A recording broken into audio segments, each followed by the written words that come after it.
Good evening and welcome to the Board of Commissioners regular meeting.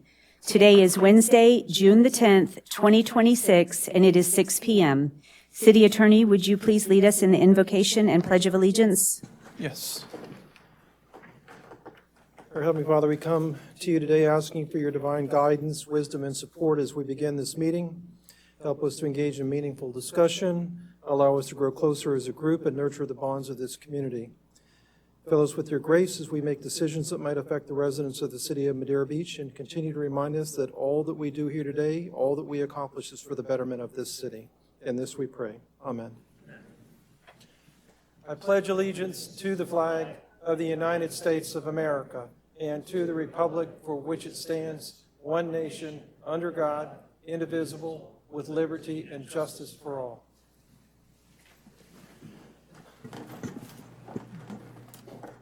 City Clerk, would you call the roll, please? Mayor Brooks. Here. Vice Mayor McGinn. Here. Commissioner Tagliarini. Here. Commissioner Dillon. Here. Commissioner Gavalli. Here. All are present. Prior to the approval of the agenda, I would like to make a change. I would like to move a presentation until after the consent agenda. If the commission is okay with that, if someone has a motion. I move that we delay the presentation until after the consent agenda. I second. City Clerk, would you call the roll, please? Commissioner Tagliarini. Yes. Commissioner Dillon. Yes. Vice Mayor McGinn. Yes. Commissioner Gavalli. Yes. Mayor Brooks. Yes. The motion carried 5-0. With no proclamations or presentations at this time, we will move on to public comment. Public participation is encouraged. If you are addressing the commission, step to the podium and state your name and address for the record and the organization or group you represent.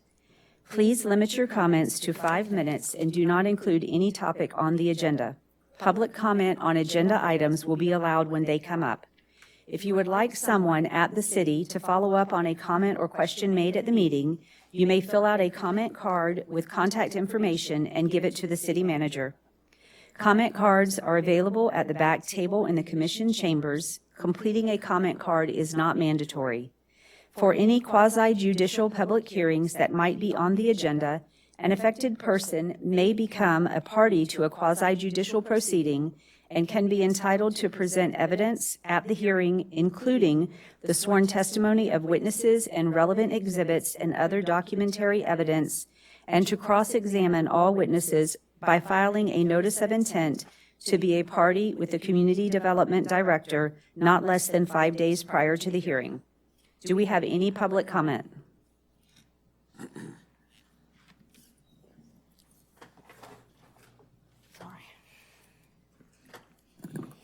Hello. Thank you for the opportunity to speak.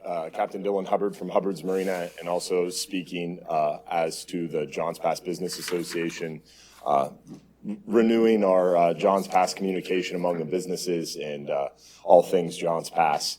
I wanted to come here tonight to speak on behalf of support. You guys are already moving forward with exploring this parking garage situation that I feel the city desperately needs, especially on the south side of the city. But I love the idea that we're exploring both the north and south side at the same time, because parking is definitely something that we need more of around here. And I think the city does a really good job with the way that they go about the parking situation and how they've worked with Johns Pass. And Johns Pass continues to work with the city to make us both successful as possible. I feel strongly that the city is yet just another business, essentially, when it comes to Johns Pass, because the parking revenue that the city is able to generate out of Johns Pass is a significant income and revenue source for the city. So I feel us working together, businesses and the city, in better communication, better unity, is only going to help us all succeed more. So I appreciate y'all's efforts and support and communication in this process. Also, want to speak in continued support of getting the jetty sidewalk replaced as quickly as possible. I know the latest update, at least I heard, was drawings engineering is in the works, and we're looking for funding and happy to help in any possible way that we can. Also, want to continue to urge you all to have the conversation moving forward about working with this Johns Pass Village Business Association to help us, again, in the name of unity, communication, and further success for the area and region, and especially the city, is to try to work out a way or some function that we can help you make these events, make more events, and make them more successful so we can drive excess revenue back to the city, and then potentially the city drive some of that revenue back to Johns Pass, earmarked for Johns Pass beautification, Johns Pass advertisement. And now we're working towards setting up a specific Johns Pass advertising campaign not to advertise business or any specific business, but to advertise Johns Pass. Pun intended, a rising tide raises all boats. So I would love to work with you guys to raise the tide in Madeira Beach. Thank you. Thank you. Do we have any additional public comment? Hey, hi. John Scott here on behalf of myself, individual capacity, residents of West Parsley Drive, East Parsley Drive, and Marguerite Drive. As you know, shortly after Hurricane Helene and Milton, we had the unfortunate disservice of being introduced at 6:45 every morning to Harbor Construction Company. I'm sure you're familiar with their name. They completely destroyed our neighborhood, ruined our yards, sprinklers, sod, rock, driveways, and it's been a year now, over a year, and we live basically on an alley. Dirt, the neighborhood is filthy, a filthy mess, a dirty mess. I don't want to start practicing law again, but if I have to, I will. I've already contacted the attorney in Tampa who's suing the city of Tampa on behalf of Soho. If we don't get the roads fixed, I'm going to file 2 different lawsuits. First, a predicate lawsuit for the hiring process under the Florida Public Records Act. For the hiring process, the due diligence on behalf of the city, whoever did any of the hiring for this, I'll say company in quotes. Also, the technical information regarding the flood mitigation project, the flood models, engineering designs, and despite sovereign immunity, I can use that to predicate a public nuisance lawsuit against the city for negligent selection for non-delegable duties. Again, under Florida Statute 823, you've created nothing but a public nuisance in our neighborhood. I talked to Tina yesterday. I came by the city clerk's office to give her a copy of this. This is our flood project results after 20 hours after rain. It's not working. The drains don't work. My house is I'm right down the street from a drain, and the water comes right to my front door. The drains do not work. So I don't know who hired this company, but I want to find out who did it, and I want the streets to be fixed. We live on it's a nightmare over there. They told us they're going to put everything back. They didn't put anything back. I had to pay over $1,000 to have my yard, my sprinklers pulled up and capped, then rerun. They destroyed the yard. I've had to put 20 bags of dirt down. I need another 20. The rock has been destroyed in my front yard. We had to brush. Nobody spoke English. Not one person spoke English. I don't know where you got the company from, but they're a bunch of idiots and imbeciles. And so we want it fixed. The good news is I talked to Tina yesterday when I came to submit this for the record before the board, and she said the roads are going to be fixed in the next 3 weeks. I hope they don't require what they did over there by Church by the Sea, was 14 inches deep. We hope to have it fixed. So I don't want to have to do anything. This is the city I grew up in, but I want the roads fixed. Who would I talk to about it? Who's over West Parsley, East Parsley, Marguerite? Who on the board? Which commission district is it? This is not a question and answer. You can make a statement, and at the end of this meeting, the commission will discuss your statement. Okay, we'll discuss it, because I'll be here at the next meeting. If they're not fixed or they're not working on it by the next meeting, I don't want to have to litigate with the city I grew up in. But we're tired of living like this. There's a song, Walk a Mile in My Shoes. Why don't you come over to my house and live there and watch all the cars go through with dust clouds going over your house, into your pool. You can't have your animals out. You can't have anything. So I appreciate your time, but we want the roads fixed. Thank you. Do we have any additional public comment?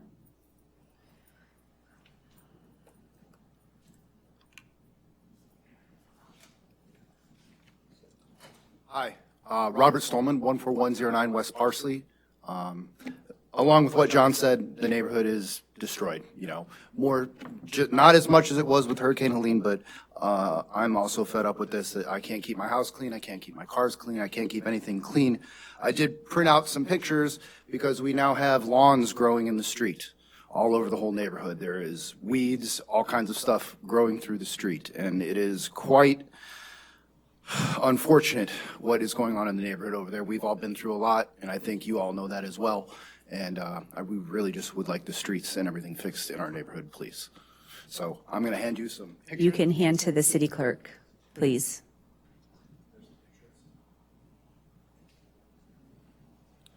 There's multiple photos that I've printed out right there that you can all go ahead and look at. Grass in the roads, just random destruction from the street project that is incomplete. So thank you for hearing. Thank you very much. Do we have any additional public comment? With no additional public comment, next on the agenda is the approval of the minutes.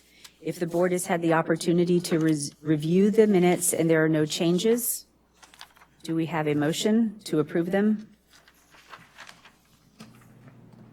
I move we approve the minutes. Do we have a second? Second. City clerk, would you call the roll, please? Commissioner Taglerini? Yes. Commissioner Gabayé? Yes. Commissioner Dillon? Yes. Vice Mayor McGinn? Yes. Mayor Brooks? Yes. The motion carried 5-0. Consent agenda. Any member of the Board of Commissioners can ask to pull a consent item for separate discussion and vote. I will read the items on the consent agenda. A is the 2026 Ford F-550 4x4 dump truck purchase.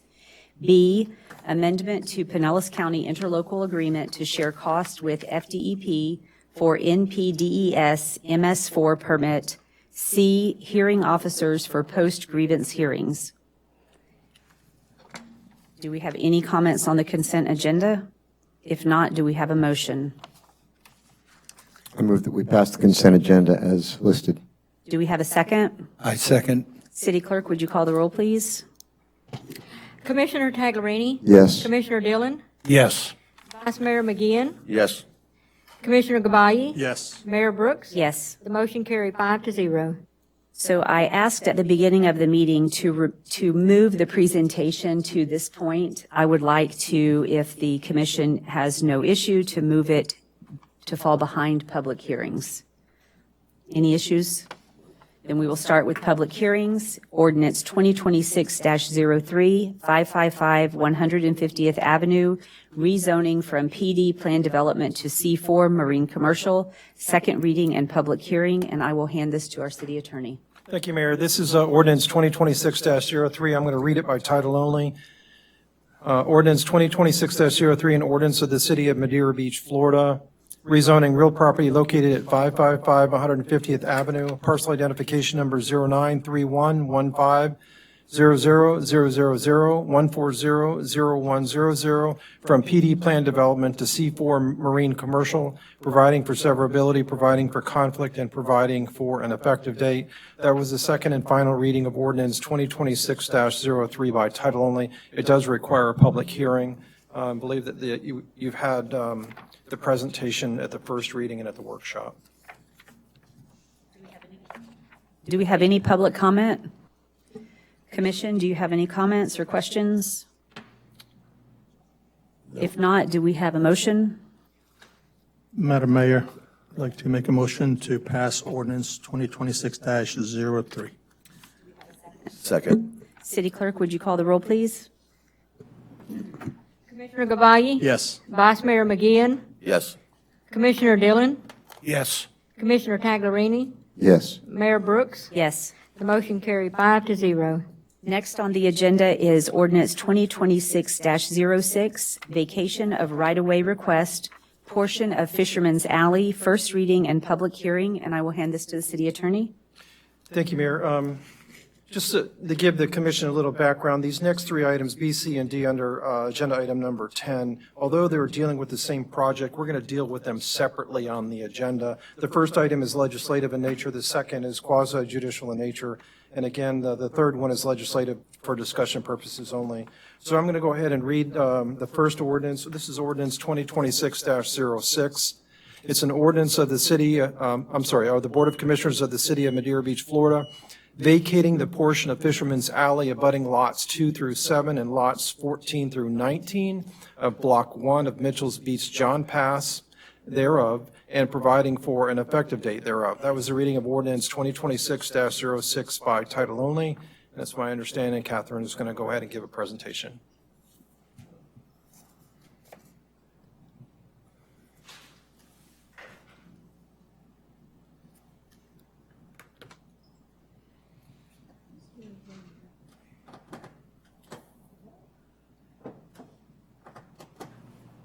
Good evening, Commission and Mayors.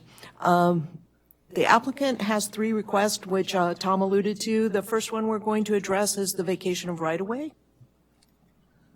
We are Catherine, now. can you tell us who you are, Certainly. some of your background, your responsibilities here at the city, that type of thing?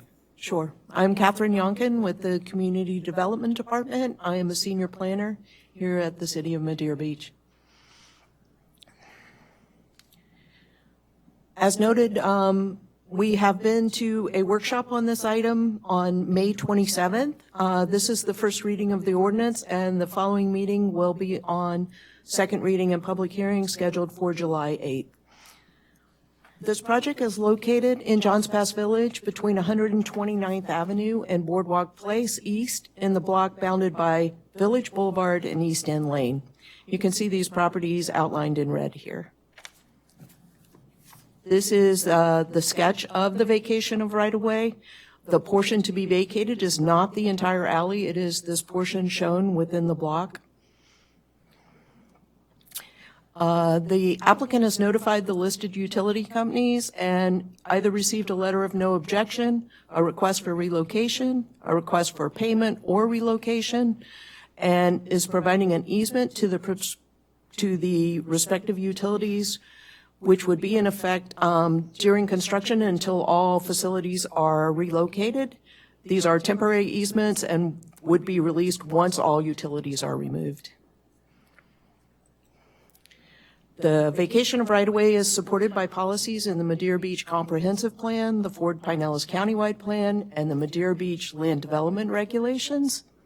It would be consistent with the land development regulation requirements that structured parking facades must blend into the built environment with a visual appearance from the public right-of-way as an occupied building.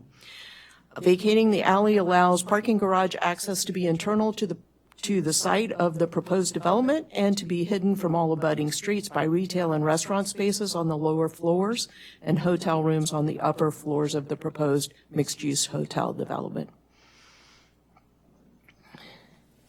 And that concludes my presentation on the vacation of right-of-way case. Okay, Mayor, so we can open it up to the public for any presentation the public wants to give on this particular issue. The applicant is here. Thank you, Mayor. Commissioners, Brian Unks, 65 Court Street, here on behalf of the applicant, JPV Hotel Property LLC, Mr. Carnes and Mr. Winters, who you know well as very active citizens in Madeira Beach. And business owners here. In terms of our presentation, we have a full PowerPoint. We've provided that to the planning board, which unanimously recommended approval of the development agreement. This particular item wasn't heard by the planning board. I could provide that presentation to you now, or we could defer that to the next item, which would probably be more consistent with what the city attorney would recommend. However, I do have a specific request as it relates to the vacation that I would like to put before the board to consider.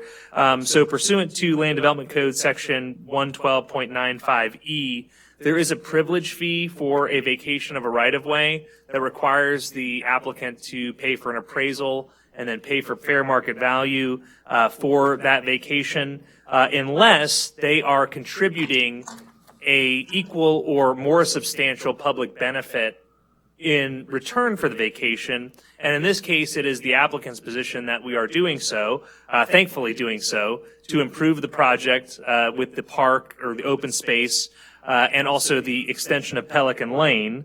And so I just want to read this very briefly. Per section 112.95 subsection E, the privilege fee may not apply when the petitioner will convey necessary real property for rights of way designated on the city or county thoroughfare plan, which is equal to or more than the total square footage to be abandoned, as determined by the city manager or his designee. And what we're proposing here is dedicating 16,000 square feet or 4 parcels of total property for the extension of Pelican Lane from 129th to Boardwalk Place, and for the development of that public open space with the public restrooms to activate that activity center for pedestrians in exchange for vacating 3,360 square feet of Fisherman's Alley. So 3,360 square feet of Fisherman's Alley in exchange for approximately 16,000 square feet of the extension of Pelican Lane, dedication of new right-of-way, and also the public access space. I know that the current city manager was probably not here when we were negotiating this with interim city manager Belk, and so I don't mean to put anybody on the spot. I told the staff that we would be presenting this to the council or commission as a request. However the commission wants to address that is fine. It is in the code the city manager's determination or the city manager's designee. So that is what the code says on that. But we would appreciate the waiver of that privilege fee because we think we're substantially exceeding the value of the vacation itself, and really an alley that's it's not going to be utilized nearly as much as the public space being dedicated, and also the extension of that Pelican Lane, which will allow for continuous access around Johns Pass Village. Thank you. Thank you. Staff, is there anything else you'd like to add to that?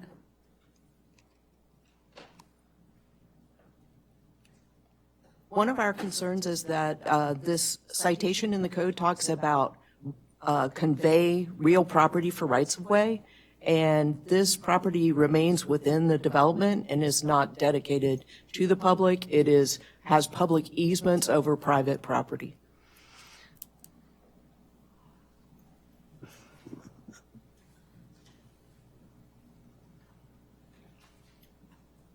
Do we have any public comment?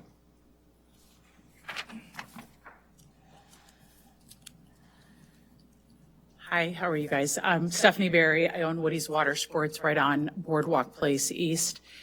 My building would be directly, we would benefit from Pelican Lane being in that additional easement that's going to happen.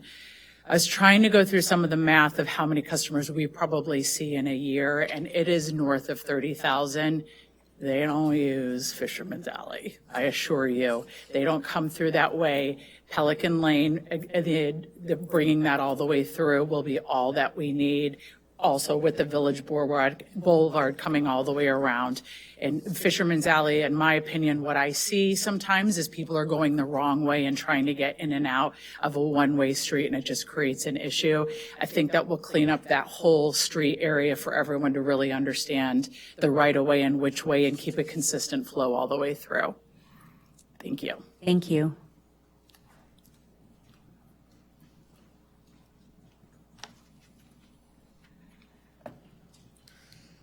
Dylan Hubbard from Hubbard's Marina. Again, want to echo Stephanie's sentiment.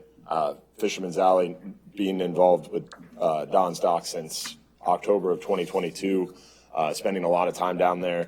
No one really utilizes Fisherman's Alley unless they're lost or they take the wrong turn and try to go down the wrong way, down a one-way, trying to exit that parking lot. So I don't feel this vacation would in any way harm Johns Pass, and I think the extension of Pelican Lane would beautify the area substantially. Thank you. Do we have any additional public comment? May I respond briefly to the staff? That's up to you, Mayor. Yeah. Just on that one You can, yep, because I think we need that for discussion, so yes, please. Thank you, Madam Mayor. So the reason it's an easement, and it's a perpetual easement for public access, and the reason it's non-exclusive is because the hotel guests will also utilize it. But the benefit of it not being right-of-way is that you don't have to maintain it, you don't have liability for it. So if I dedicate it as right-of-way, you bear the responsibility, and not you, the city bears the responsibility, sorry to speak informally, the city would bear the responsibility for the liability of that public access and the maintenance of it. And when you see the pictures of it, it's beautiful. I mean, it looks fantastic. So the benefit to the city is that this easement's perpetual, so it will always be available to the public, but it is maintained by the developer. and it's also the liability of the developer. Thank you. Thank you. With no additional comments, Commission, do you have any comments or questions? I'd kind of like to ask Catherine. Catherine, you voiced public easement over private property. Could you expand on that a little bit while you brought that to our attention? In reading the code, in section 11295, it just specifically notes that the petitioners will convey necessary real property for rights of way. And this doesn't become right away, or is that what you're suggesting? That's what I'm suggesting, is that right of way is dedicated to the public. And is there anything that prevents us from doing it anyway, or not charging the fee? I would leave that question to our city attorney. So the answer is yes, you can waive it. There's a provision in the ordinances before you that is section 1D. You can just require that deletion if you want to do that. That's what's requiring it as a condition of the approval. And I think that with that understanding that the city manager will probably follow that lead and not require the payment. So based on the argument made by the applicant and how it's been explained to me, I have no problem waiving it. Waiving the fee. That's my opinion. My only concern was, like Catherine, you said, suddenly out of nowhere we went through all this stuff and now you've got an issue.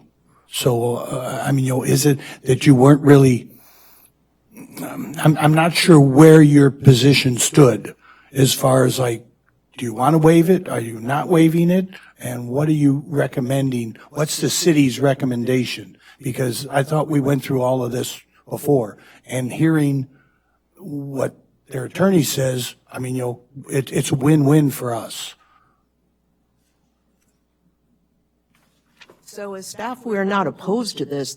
We had previous conversations with the applicant where they asked if we could waive the privilege fee, and we said that the way that we read the code says will convey necessary real property for rights of way designated on the city or county thoroughfare plan.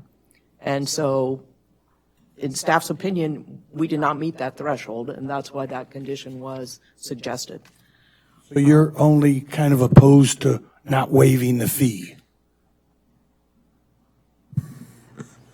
I think her only concern was ensuring that we followed the code as it's written. That was it. That was our concern, is making sure we adhere to the nuanced wording of the code and we follow that as we're supposed to. That's what we wanted to, that's why it's unfolding this way. And I feel like the city attorney has given us the answer to that, to be able to waive that fee. With nothing further, do we have a motion? Based on the suggested motion, I make a motion to move ordinance 2026-06 to second reading and public hearing on July 8th, 2026. Second.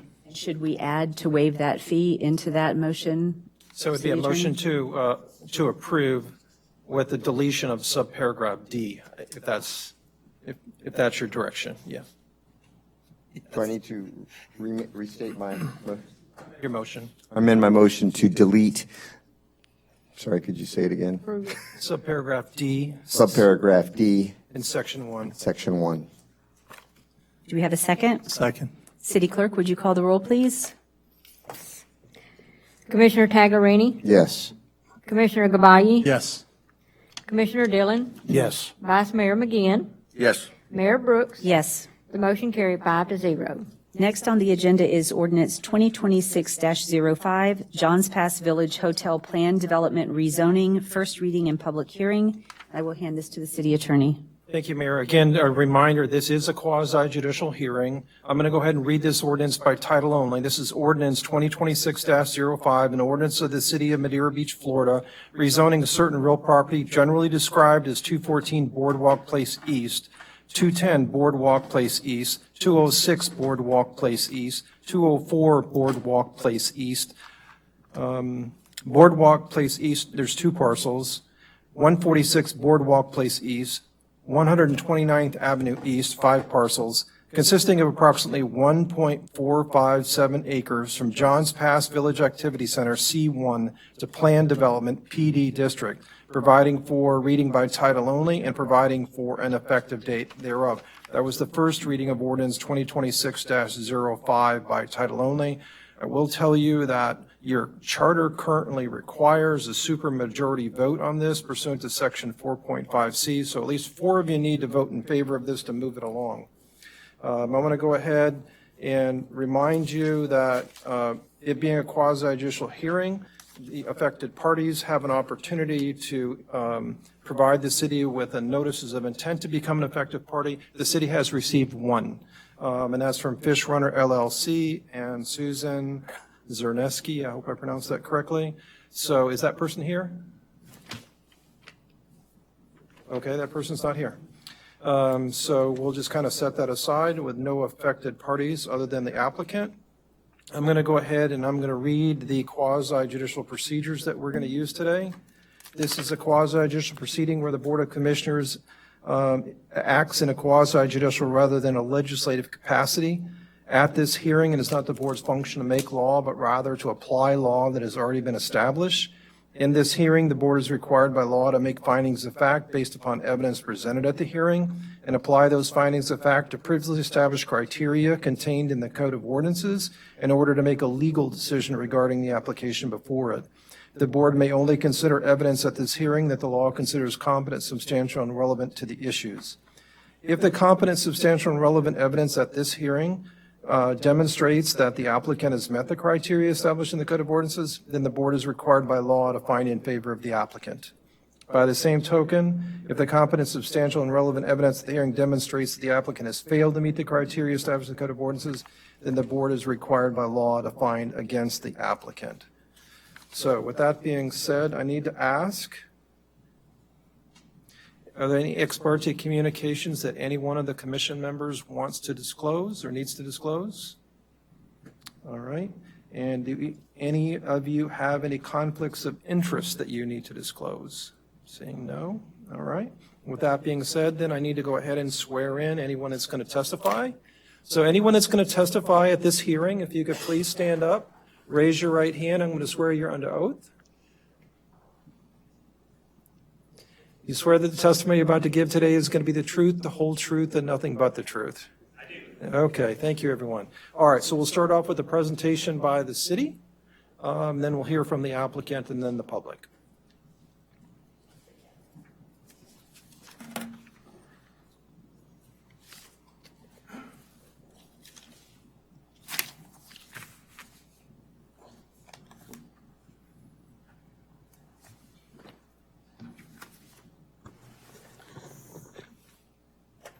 Good afternoon, Catherine Yonkin for the Community Development Department.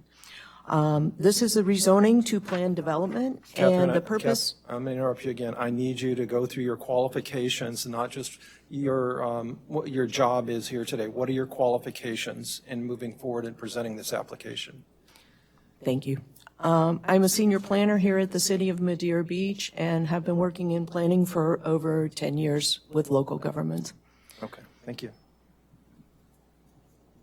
The planned development rezoning, the purpose and intent is to accommodate integrated and well-designed developments in accordance with development plans that have been approved in compliance with the PD division. The district is intended to have design flexibility and to encourage imaginative, functional, high-quality land planning development for those uses consistent with the future land use plan category and compatible with adjacent and nearby lands and activities. The PD development must meet the intent and criteria, including but not limited to the density, intensity, and impervious surface ratio of future land use plan categories in the Madeira Beach Comp Plan and plan categories in the countywide plan.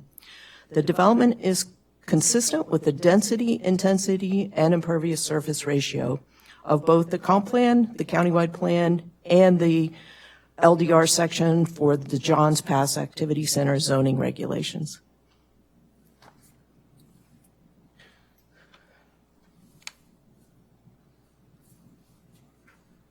As noted, the applicant is requesting to rezone 1.457 acres, which includes the area for the right-of-way vacation that was just voted on, to move forward to second hearing from Johns Pass Village Activity Center C1 to planned development to allow for the construction of an 87-unit hotel with 7,550 feet of retail.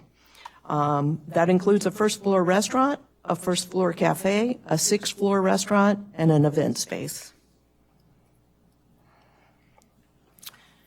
The city's code allows flexibility in section 110-387 in setbacks, stepbacks, and height when rezoning to planned development if the design of the development includes voluntary provisions for civic or community enhancements, such as ground floor retail, expanded setbacks, enhanced landscaping, and sustainable building practices, and other design enhancements furthering the strategies of the comp plan. The planned development developer request is for building height for the roof of the main building at 73 feet, for building height of the east stair tower at 79 feet.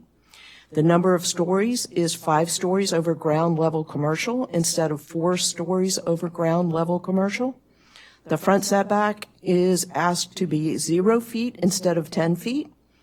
The upper floor step backs are 0 feet instead of 10 feet for the lower 5 stories of the building.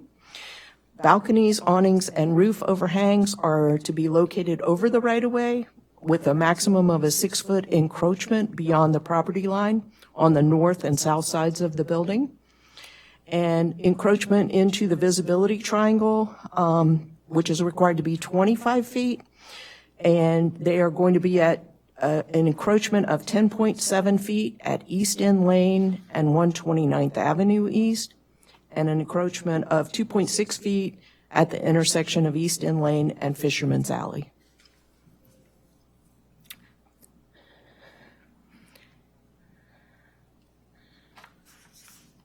The developer is providing 92 parking spaces available to the public at specific limited hourly rates, which are limited to no more than $1 over the city's current hourly rate. They are providing a covered pedestrian arcade around a portion of the required ground floor retail and restaurant space, an extension of Pelican Lane as a private street with a public access easement to provide mid-block vehicle and pedestrian access, a green space with restrooms with a public access easement over that as well, pedestrian improvements including 10-foot wide sidewalks on the 3 street frontages, new crosswalks on Boardwalk Place and 129th Avenue, roadway improvement by milling and resurfacing Boardwalk Place, and access for 2 properties located adjacent to East End Lane through the parking garage.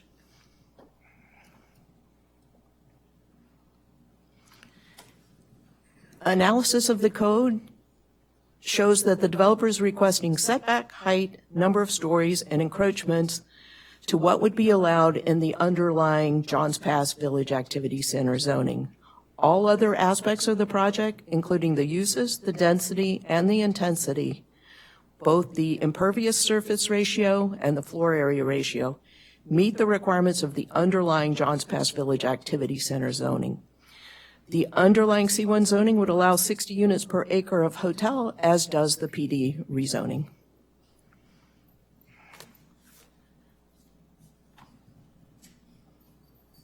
When rezoning to planned development with the future land use of activity center, they have to conform to the section D113, which is design standards and guidelines for the Johns Pass Village Activity Center. Items such as materials, finishes, windows and doors, standing seam metal roofs, and paint colors. And this project is providing these elements, which can be seen in the conceptual images and elevations. This includes items such as dividing the building into separate bays so that it appears smaller or as a series of smaller buildings, varied materials, finishes, different types of windows and doors, and the standing seam metal roofs with various paint colors. The parking garage is designed to be hidden from view by a liner building on the south, east, and west sides, which includes ground floor retail and restaurant space along both Boardwalk Place East and 129th Avenue. Access to the parking garage is internal to the project, accessed along the private road, which is an extension of Pelican Lane. The design of this project also works to minimize the impact on the adjacent small-scale developments on both ends of the project, on the one end by a one-story height at the park and porte cochere, and on the other end by greater setbacks and green space. The top floor of the building is also further stepped back to minimize the appearance of building height.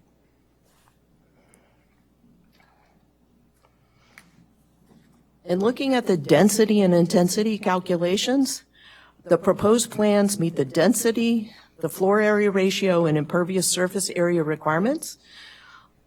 The density is, as noted, 60 units per acre, which results in the 87 units requested.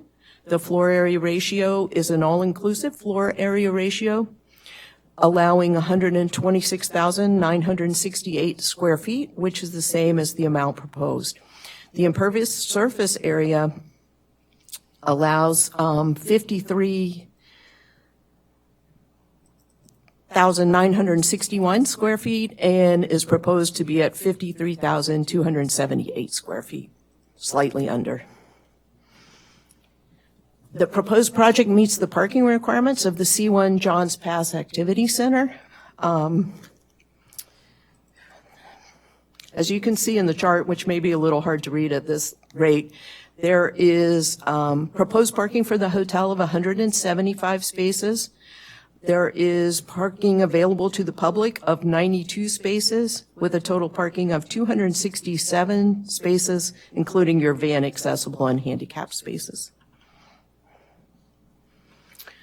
This is the ground floor plan of the proposed development showing the circulation of traffic, which can come around the project going on Boardwalk and back up East End Lane, or can come through the project. If they're coming down the extension of Pelican Lane, they enter the garage in the middle of the building.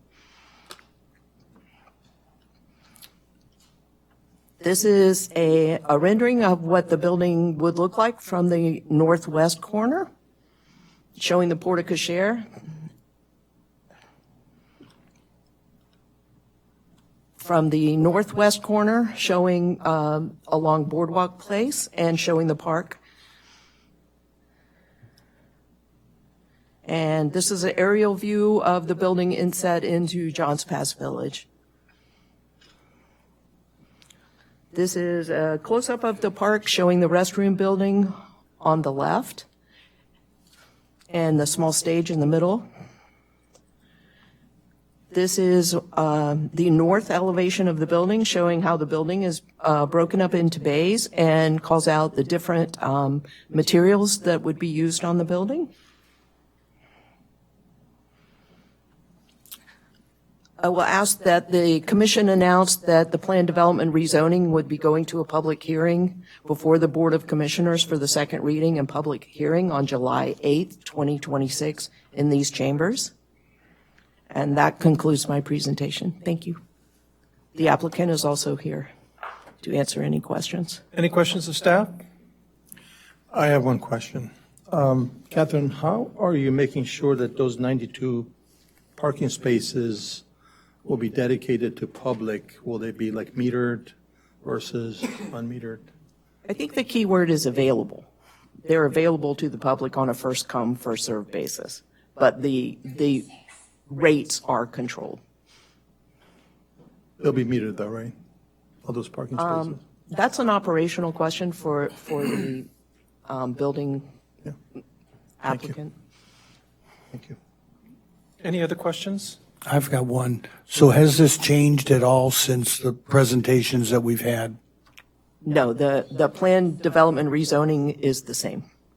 Thank you. So it's just as we've discussed many times before? Correct. Thank you. Okay, if there are no other questions, it's time for the applicant to make a presentation. Brian, do you want to handle that? Okay.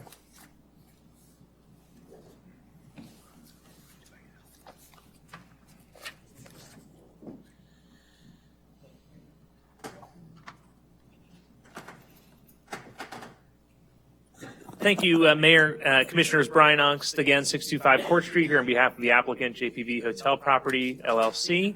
I'm joined by our architect, Tim Clemens, and also our civil engineer, Sean Cashin, and of course, we have Mr. Carnes and Mr. Winters here as well. We did amend the development agreement, revise the development agreement since the work session to add 2 conditions that were requested by the Planning Commission. One was to have the hotel commencement start within 24 months instead of 3 years, which is consistent with the code. That's obviously subject to any potential statutory extensions of development orders or administrative extensions of development orders, which development agreements are not, but I digress. So that has been changed from 3 years to 2 years for the development agreement. And then also conspicuous signage and for the access to the garage for the public in the event that Pelican or Boardwalk is closed for any reason, whether there's a public event or whatnot. And then also the historic Fisherman's Alley signage was added to that as well. So the development agreement did get slightly changed or improved based on recommendations from our Planning Commission hearing, which happened on June 1st. Otherwise, there have been no changes since our May 27th work session.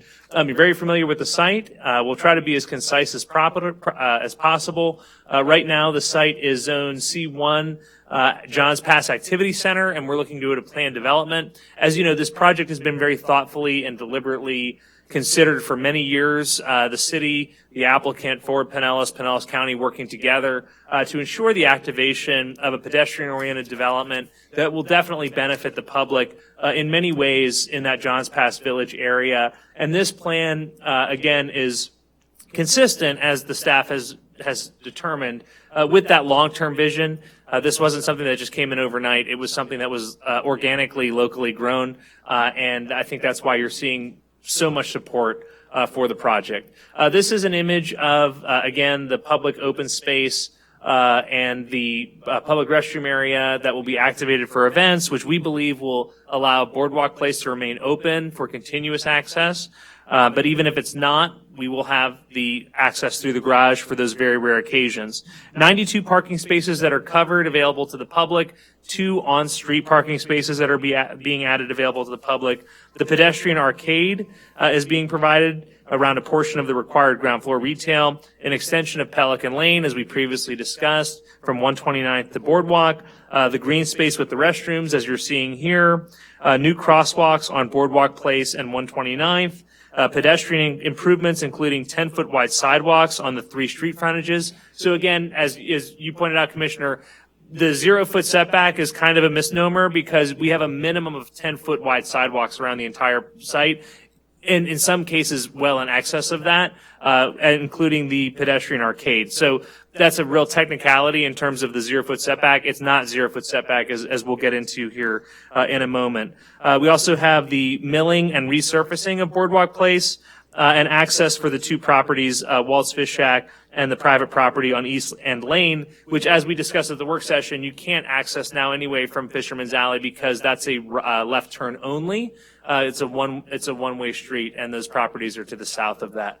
I'm going to turn it over now to our architect, Tim Clemens, who will give a very concise overview of the architecture.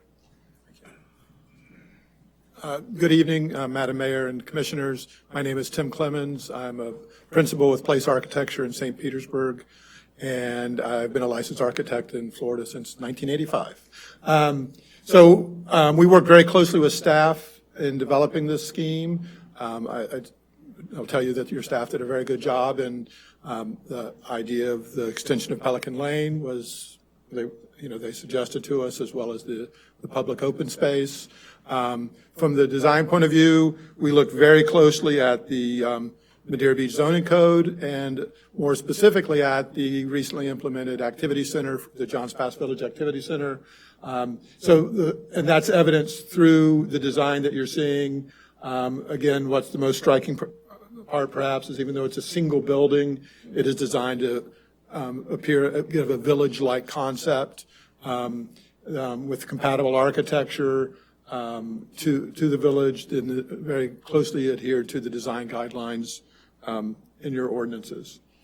Here's a view of Pelican Lane, which functions as a porte cochere for the hotel, but also a public easement through that way, as it's shown in the image there.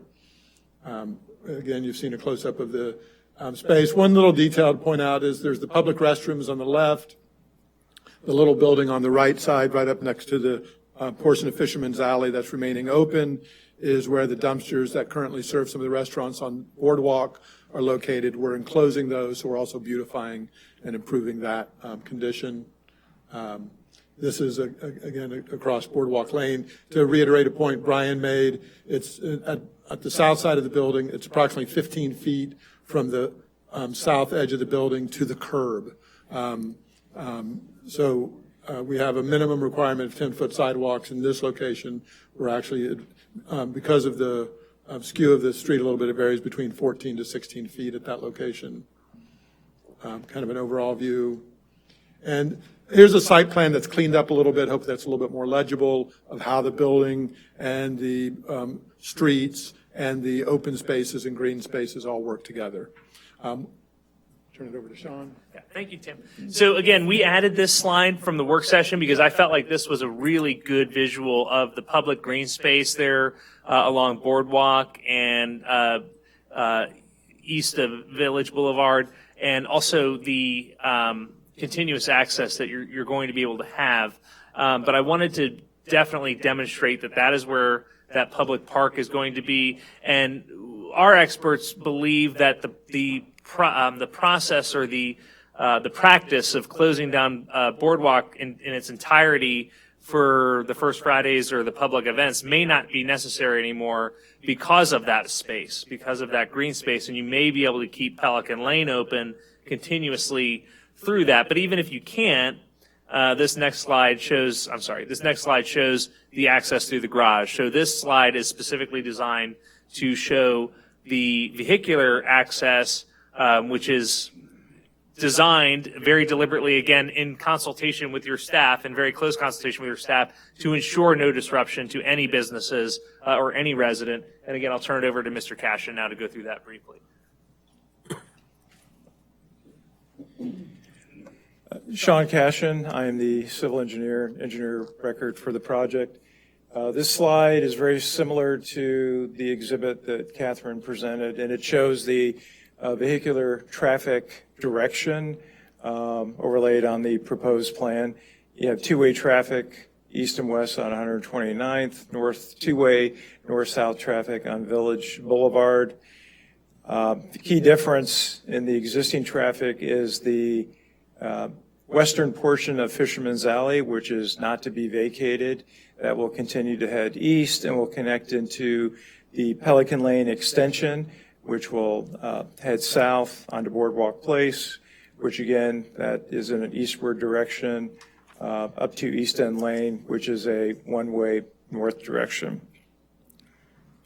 You can talk briefly about the utilities, just since they asked about Oh, with the wrong job. Okay. So this site plan, again, is a proposed site plan. It's a utility plan. This was the plan that we had sent to Pinellas County for their review and conceptual approval as part of the right-of-way vacation. Pinellas County is the water and sewer provider for this area. And so they have reviewed this plan, the proposed removal of some of their facilities within Fisherman Alley, and then the extension and relocation of other facilities. And they agreed to those. And again, that conceptual approval preceded their letter of no objection that they provided to us. Thanks, Sean. And of course, we're here for questions as we conclude here. We did add a couple of massing studies, a view from the southwest, and then a view from the northwest. Again, we believe that it's consistent and compatible with the long-developed, publicly discussed vision for this area, and we think it is a great benefit for the village, for the businesses, for the residents, and I hope that you all agree. And I think that the hard work of the staff, Ms. Youngkin, Mr. Morris, Mr. Trask, city manager, former city managers, interim city managers, this has been something that has been very, very, very well vetted, and we showed our work on it. We had to show the work to get to this point, and I think that has resulted in a very smooth process for the public hearings, which I'm personally very grateful for. So these are just, again, the technical requests in terms of the PD, what the PD is actually doing. You're very familiar with that. We've been through those, and you've also been through the benefits of the project and how it will activate this area in a pedestrian-oriented way and maintain access for the businesses and help activate those businesses. We hope we've provided the competent potential evidence you need to support the PD. I will not repeat all of this during the development agreement presentation. I'll simply reincorporate this presentation for the development agreement. And again, we're here to answer any questions you have. Thank you. Any questions of the applicant or their experts? I have a couple questions. A couple maybe with Sean and maybe one or two with the architect.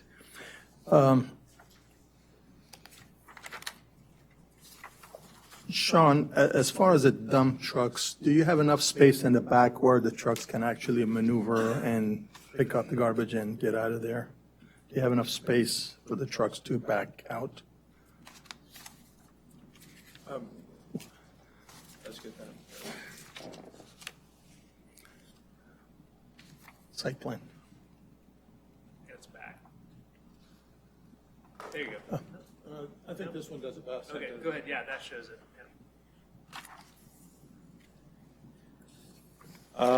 There is that trash loading, unloading area that's to the northeast. Is that Yes. the specific Yes. question?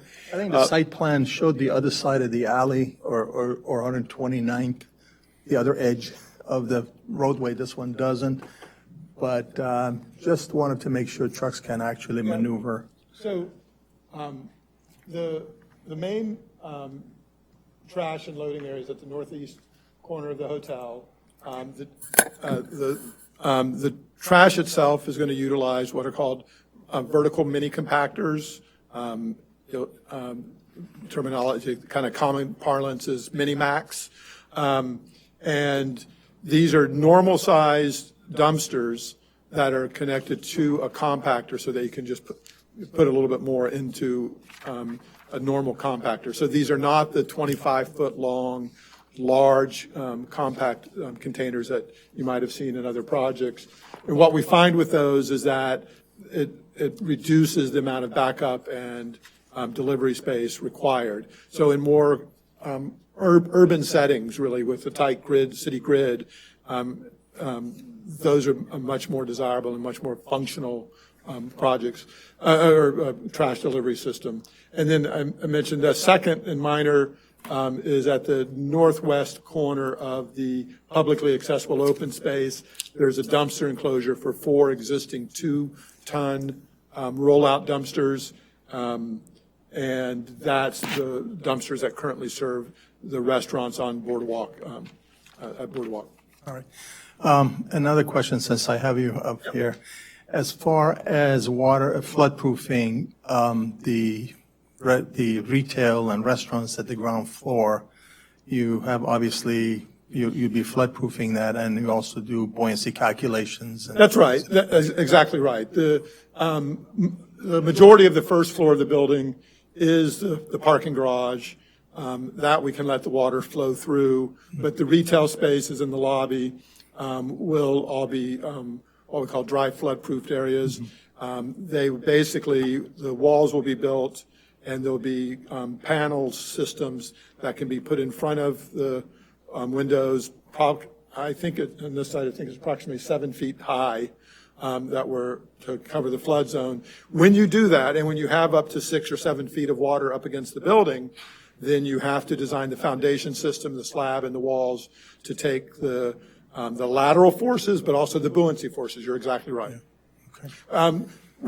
That's similar to the Beachmaker Hotel, which has also retail space and lobby on the first floor. Yes, I know it's allowed, but I just wanted to make sure. Yep. Now, the next question goes back to Sean, if you would. Sean, you have shown the minimum elevation, floor elevation at 5.0 on the site plan, and the grades are on 3.5 or so. So I know you probably are trying to be very careful in how you slope up the building. Were you not able to raise that a little bit more than just 5? You're right, there are challenges due to ADA criteria and being compliant with the ADA criteria. And sometimes that does enter into how high you can place your finished floor. 5 is the bare minimum. And when we get further into design, if this project is approved, then we will see if we can, perhaps, raise the finished floor a little bit more, if that's allowed under the development agreement as well. That'd be nice. We've seen our latest hurricane and we've felt the pain. Absolutely. So it is a concern, and we will look into that, yes.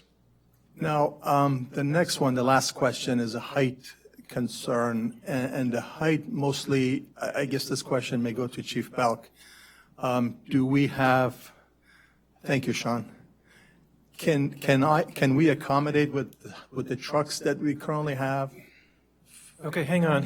I don't believe you've been sworn in. Have you been sworn in? Okay, step up to the microphone, Chief. I'm going to go ahead and swear you in. This is kind of a little bit out of order, but go ahead. You swear that the testimony you're about to give is going to be the truth, the whole truth, and nothing but the truth? Yes. Okay. Thank you. I'm just wanting to make sure we have the big enough trucks that can fight the fire at this particular height. Absolutely. Ocean Sands is 13 stories tall, and they're duplicate buildings right next to each other. Obviously, the aerial's not going to be able to get to that point, to the highest floor, but there's interior stairwells, and there's plans according to that. There's high-rise stipulations from the NFPA regulations. When they submit their plans, we do a plan review on life safety, water flow, anything. So if we see something wrong, we're going to flag it and send it back, and they either change it or address the comments. Yeah, thank you. You're welcome. Any other questions of the applicant or their experts? Just a couple, and I don't know who to address this to. Regarding that nice space next to the restrooms, the park, and then you said you're going to conceal the garbage. Is there anything to prevent the smell of that garbage? It seems silly maybe, but if we're going to use that as public space, what's going to is there anything in place to prevent the smell of that? We are proposing on the original images, although we haven't gotten to final design, is to fully enclose that building, but then it would have a ventilated system up through the roof. So it wouldn't be a fully open air. Ultimately, you do have to ventilate it, but you can direct the smells. You can't really eliminate the smells, but you can direct the smells so that they're more vertical and not more horizontal in terms of the. Because it just seems it's right there. That's where the folks will be hanging out. Right. The other issue I had was when I saw that nice extension of Pelican Lane, it's going to serve two purposes: public access to the other side, plus the hotel entrance. When I often go to hotels, I see Ubers and valet parking hanging out. What's to prevent traffic buildup in that area? Because it is going to be the lobby entrance to the hotel. Am I right? Yeah, that's correct. So we do have 2 lanes of, as you come through that porte cochere, it widens into 2 lanes. And so we have a second lane, the left lane. And it's one way, right? And it's one way. So you can see in our image where it says Pelican Lane, can you see sort of the 4 parked cars? Yes. So that's showing that we have accommodated for the drop off and pickup. Okay. So that it That's won't what I block. didn't see. Got it. Right. I think that answers the question. I didn't realize what those 4 items were. Thank you. We've also made the lanes extra wide, 14 feet wide, so they're not the minimum 10 to 12 feet that you sometimes see. Thank you. Okay, there being no further questions, anyone from the public want to step forward and make any comments or provide any comments? Now would be your opportunity to do that. Anyone? No? Okay, so it's back before the commission then for consideration of approval of the ordinance 2026-05. We just need a motion. Correct. So do we have a motion? Madam Mayor, I would like to pass ordinance 2025-5. 26. 2026-5, I'm very sorry. first reading, PD rezoning. Do we have a second? I second. City Clerk, would you call the roll, please? Commissioner Gabay? Yes. Commissioner Dillon? Yes. Vice Mayor McGinn? Yes. Commissioner Taglerini? Yes. Mayor Brooks? Yes. The motion carried 5-0. Next on the agenda is Johns Pass Village Hotel Plan Development Agreement. This is a discussion item. City Attorney? Yes, I'm going to hand it over to Catherine to go ahead and make a presentation and give you a little bit of background on this. Tom, I just wanted to ask if they could put on the record that this will go to second reading on July 8th, 2026 in these chambers. So I was going to handle that when we got Okay. to the development Okay. agreement itself. Yeah. As required by Florida statute.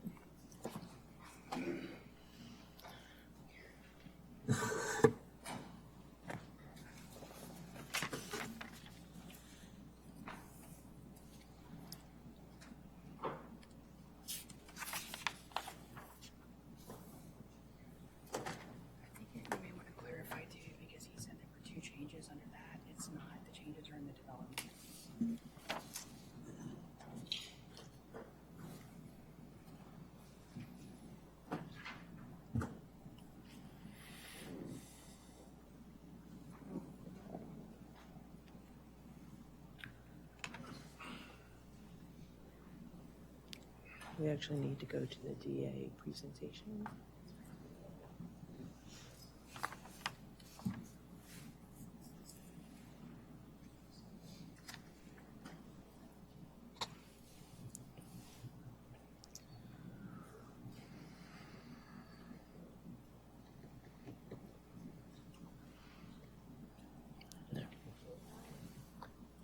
Good evening. I'm Catherine Yonkin with the City of Madeira Beach Community Development Department. I work here as a senior planner and have over 10 years' experience in local government. The development agreement documents the conditions agreed to in the PD rezoning and spells out the details. A development agreement is a required component when you're rezoning to a PD. The DA contains 2 easements for the general public to access the Pelican Lane extension and the private park. The DA contains 1 easement for the 2 property owners and their customers that abut East End Lane, allowing access through that garage. I handed the commissioners and the mayor a revised development agreement that incorporates the changes requested by the local planning agency. There are enhanced signage request in items 18 and 19 highlighted in your packet, as well as change to a 24-month date to submit for a building permit, which is to be consistent with our code.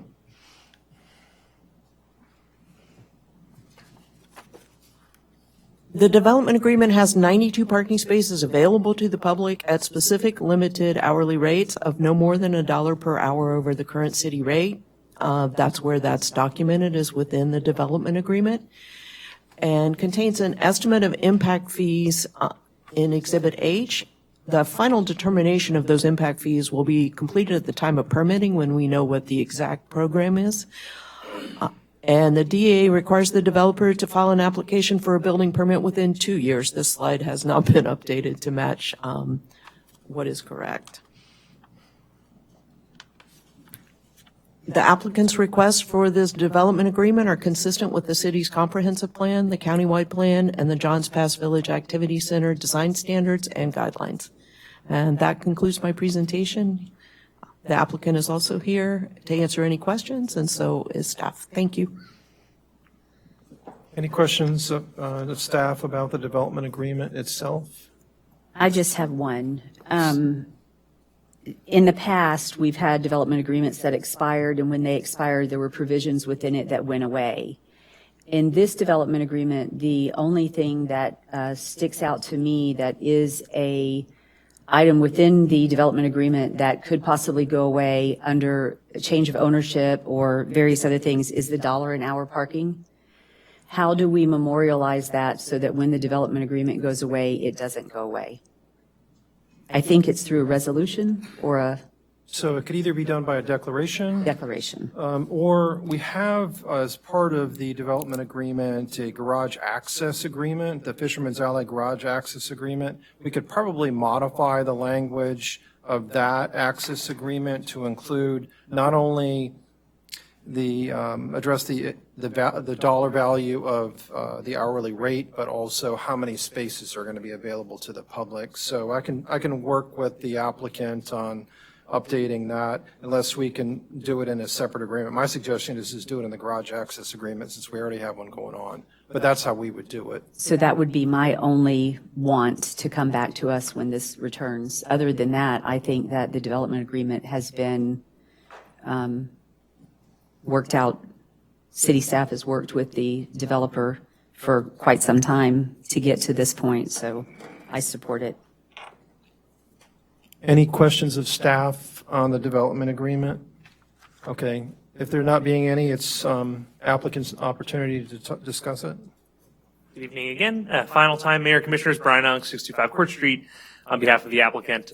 We are perfectly happy to revise that parking garage access easement to include the $1 an hour above the hourly rate that the city is charging. And I incorporate the presentation that we just made for the right-of-way vacation and for the PD into this presentation, and conclude to answer any questions that you have. Thank you. Thank you. Any questions? I have one question from Brian. Will 2 years be enough to design this project? Would you want to add any provisions for an extension? Yeah, well, from a legal perspective, we'll get a development order before that 2-year expiration, most likely. And per Florida statutes, there's available extensions of those development orders given certain natural disasters, which we hope don't occur. But there are 2 of those executive orders that are currently still active. And I believe there's also administrative extensions available through your land development code. We could always come back and amend the development agreement to extend the time if we have to. But I'll let Tim kind of talk about the design process and when we think we'll get to a development order.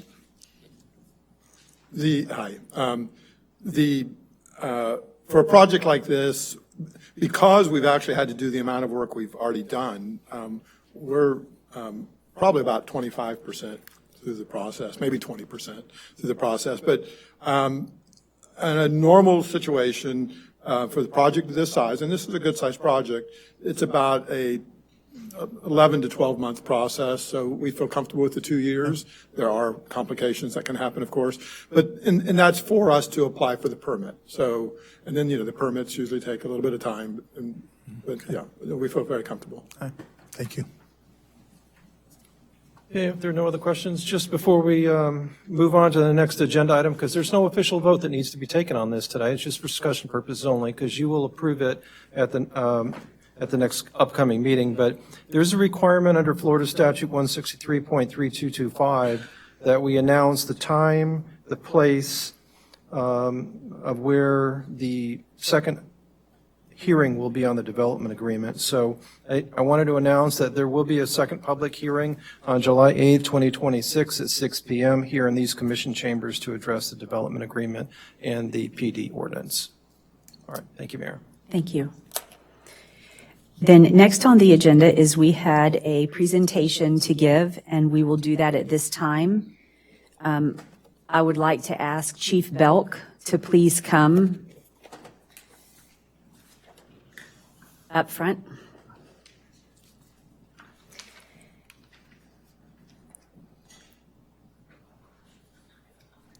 Chief Belk, on behalf of the board, we would like to present you with a certificate of appreciation, and I'd like to read this certificate. In recognition of Chief Belk, whose exemplary leadership and steadfast dedication as interim city manager provided outstanding service to the city of Madeira Beach, his extraordinary commitment, professionalism, and tireless efforts during this period made a lasting and positive impact on the community. The city of Madeira Beach extends its sincere gratitude and appreciation for his exceptional service, presented today, June the 10th, 2026. Thank you.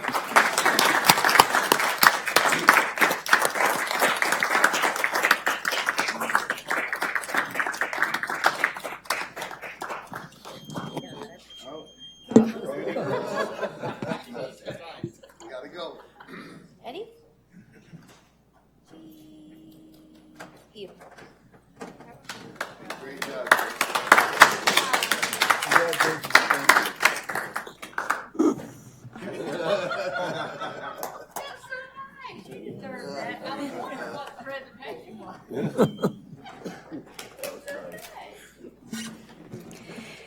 Next on the agenda is unfinished business, Resolution 2026-05, bank signatory change.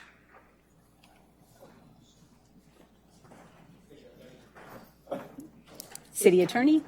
Thank you, Mayor. I'm going to go ahead and read this resolution. This is Resolution 2026-05, a resolution of the Board of Commissioners of the City of Madeira Beach, Florida, designating authorized signers of the banking documents for the City of Madeira Beach, repealing Resolutions 2025-10, and any other resolution in conflict herewith, and providing for an effective date. That was the reading of Resolution 2026-05. Andrew, did you want to make any presentation? Sure, just make a couple comments just to refresh your memory. This stemmed back from our budget workshop that I presented last month. This is strictly an administrative requirement from our bank to formally remove your former acting city manager, Chief Belk, and as a bank signatory, and add your current city manager, Mike Helfrich. So this fully executed resolution document will be sent to the bank to enact that change. Do we have any public comment? Do we have any comments from the commission? And if not, do we have a motion? I move that we adopt Resolution 2026-05, designating Michael Helfrich, City Manager, Patrick Cade, Assistant Finance Director, and Karen Paulson, Finance Operations Manager, as authorized signers of banking documents for the City of Madeira Beach, and repealing Resolution 2025-10 and any other resolutions in conflict therewith. Do we have a second? I'll second. City Clerk, would you call the roll, please? Commissioner Taglerini? Yes. Vice Mayor McGinn? Yes. Commissioner Gavayi? Yes. Commissioner Dillon? Yes. Mayor Brooks? Yes. The motion carried 5-0. Having no new business on the agenda, we will move to contracts and agreements.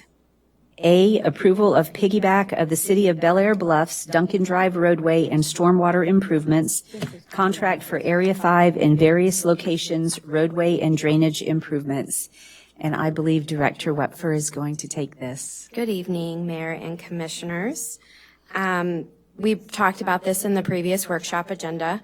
This is a piggyback agreement that has been reviewed by our city attorney. This is in regards to what additionally started out as Area 5 to save time on the project with the bidding process. This is pretty common for cities to utilize roadway projects to piggyback off of those. But we've also then decided that there were several other areas, a couple of those being impacted by Hurricane Helene, that we have been awarded money back from FEMA. So we decided that we would add those onto this project as well to save mobilization cost and also timing on bidding out this as well. And what is different from what you had in your packet was we did have some going back and forth with Pinellas County for the JPA for Area 5. So anytime we do roadway projects, we coordinate with the county, and any county utilities that need to be done, we have a JPA. You all approved that JPA with the county several months ago. So that just goes to show how long we've been working on this project. With the county, they have since started contracting out their engineering services. So the reason for this change was their contractor, Jacobs Engineering, took a look at it and made a few changes. So you have on the dais an updated form, our kind of project breakdown, if you will. So included in this is Johns Pass Village. So as we just heard with the development agreement, and this is a choice that you all can make, the development is going to mill and resurface the east end of Boardwalk. So from right there at Village Boulevard and go east, which, as we know, what they just said, their timeline is probably a couple years. So included in the Johns Pass Village is Village Boulevard, our surface lot, and Boardwalk Place. And then you have 135th parking lot all the way south to Johns Pass Park, Bay Point Drive, and then we added in Tom and Kitty Stewart Park because we met with the contractor and we believe that with a lot of line items that they have, that we can also piggyback getting the renovations of that park added into this as well. The reason why you have a not to exceed cost is because we don't have the finalized site plan yet. So we haven't been able to get the quantities and the exact cost. So what we're asking is a approval to start that process. And if in the event that it comes back more than $500,000, we will bring it back before you to make any changes that are necessary.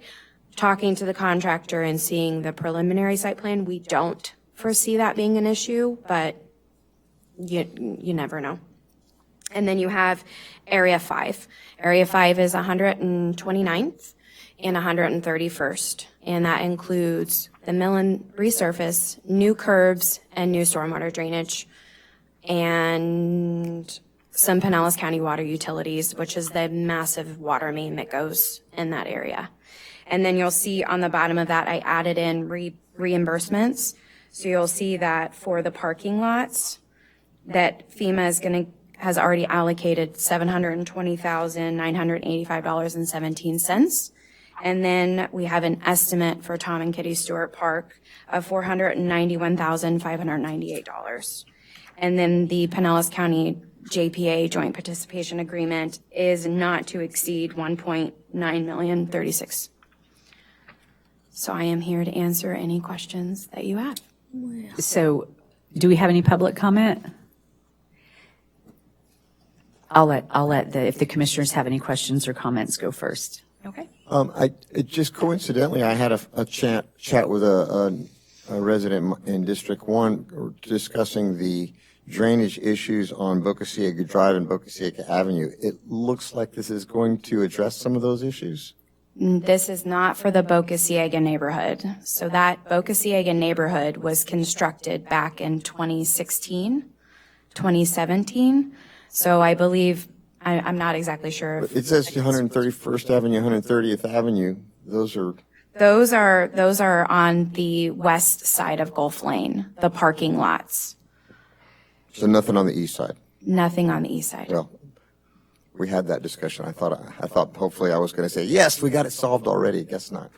Okay, for future then. After, you can bring me up to speed and we can talk through.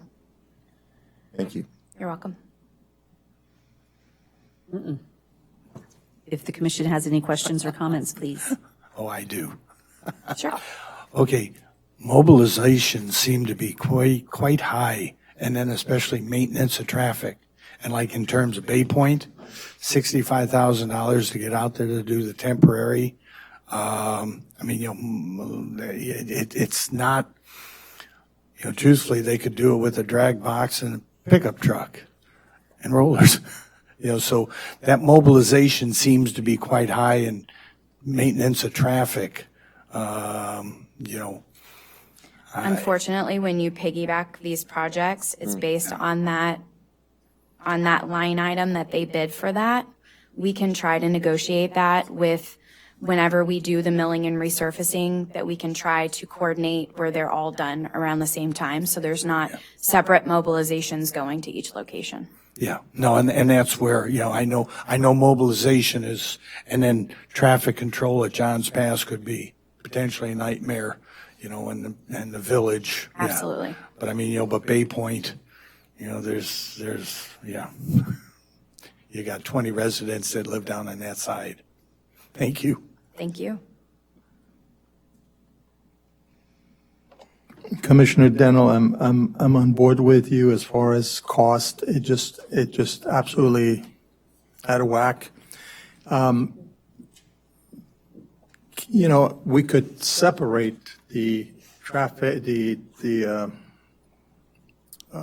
not the traffic, but the mates of traffic. We can separate that from their contract and get another quote from other people. I've done that in the past for instance, like Bob's Barricade, they are extremely professional and they are extremely reasonable. So I don't know if you could reach out to them and at least get a cost estimate to see if they are within reason. We could do that, but the cost is going to well exceed our threshold. So then we're going to have to go out to You'd bid. you can subtract the cost for their maintenance of traffic. Our purchasing policy is what I'm referring to. So if we were to break this out and we were to go to Bob's Barricade or any other maintenance of traffic contractor, it's going to well exceed our purchasing threshold, which would then make us go out to bid. I understand. I mean, I understand all these reasons, but we're here to save money for our residents. So whatever it takes is what I would like to stress. Whatever it takes to save money. So, as a side note, I think it would be beneficial if we did on a future workshop, a class on our purchasing policy so that the commission can better understand why we wouldn't do that and where the benefit is. So my question to you on that, Megan, would be, I understand what we're approving is the contract pricing. That's not necessarily going to be your pricing when you go out to do the work. If you do the work concurrent, then fees would be less because there wouldn't be mobilization fees, there wouldn't be different fees. But for presenting it to us today, you have to present it as if each project was being done individually because there's no guarantee that they would be. Would that be a fair statement? Yes, yes. These And are not to exceed prices. Okay. And the intent for you would be, provided the dollars are there, when you go to do the project, that you would group as many together at one time to save that dollar for the city. So you are cost conscious on that respect. Absolutely, yes. Our plan would be to start Area 5, start with the utility work. And then whenever we're done with all the utility work and we're done with the storm drains, then we are bringing in the milling and paving contractor all at one time. We are hitting all those areas all at one time, so the mobilization is less. But we also have to remember that those machines do take trucks and trailers and staff time to move them to locations. So mobilization is not going to be free, but I think that we can negotiate those prices. Right.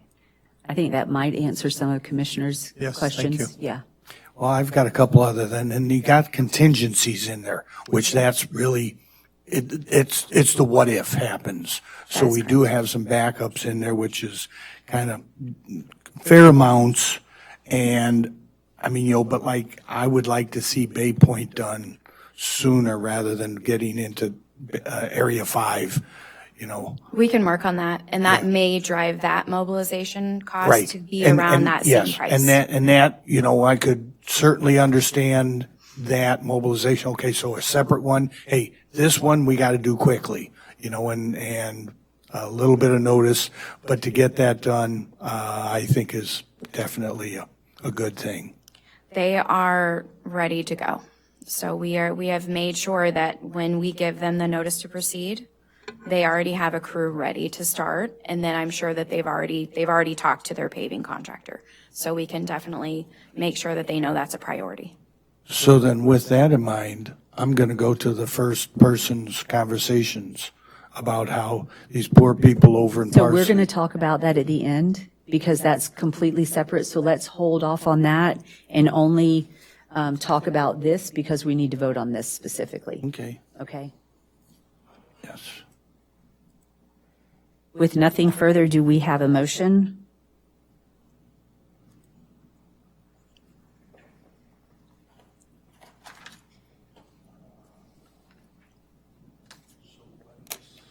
We would need an approval of the piggyback, contracts and agreements A. I make a motion to approve the piggyback approval for Keystone for these. Piggyback off of the City of Bel Air Bluffs Duncan Drive roadway stormwater improvements contract. Thank you. Is that what you're approving? Yes, that's what I'm proposing to approve. Do we have a second? Second. City Clerk, would you call the roll, please? Commissioner Dillon, Yes. Vice Mayor McGinn, Yes. Commissioner Gabai, Yes. Commissioner Taglerini, Yes. Mayor Brooks. Yes. The motion carried 5-0. Next on the agenda is the Reddington EMS Station Funding Agreement Renewal. Chief Belk? Mayor, Vice Mayor, Commission, this is the original agreement that was approved in 2024. And we meaning myself and the county, had higher aspirations, thinking that this would be completed by then. It has not, and we're anticipating it to be completed in January of 2027. So we just need to extend the agreement. No terms or anything have changed. We're still just a pass-through for the $7.4 million. Do we have any public comment? Commissioners, do you have any questions or comments? And if not, do we have a motion?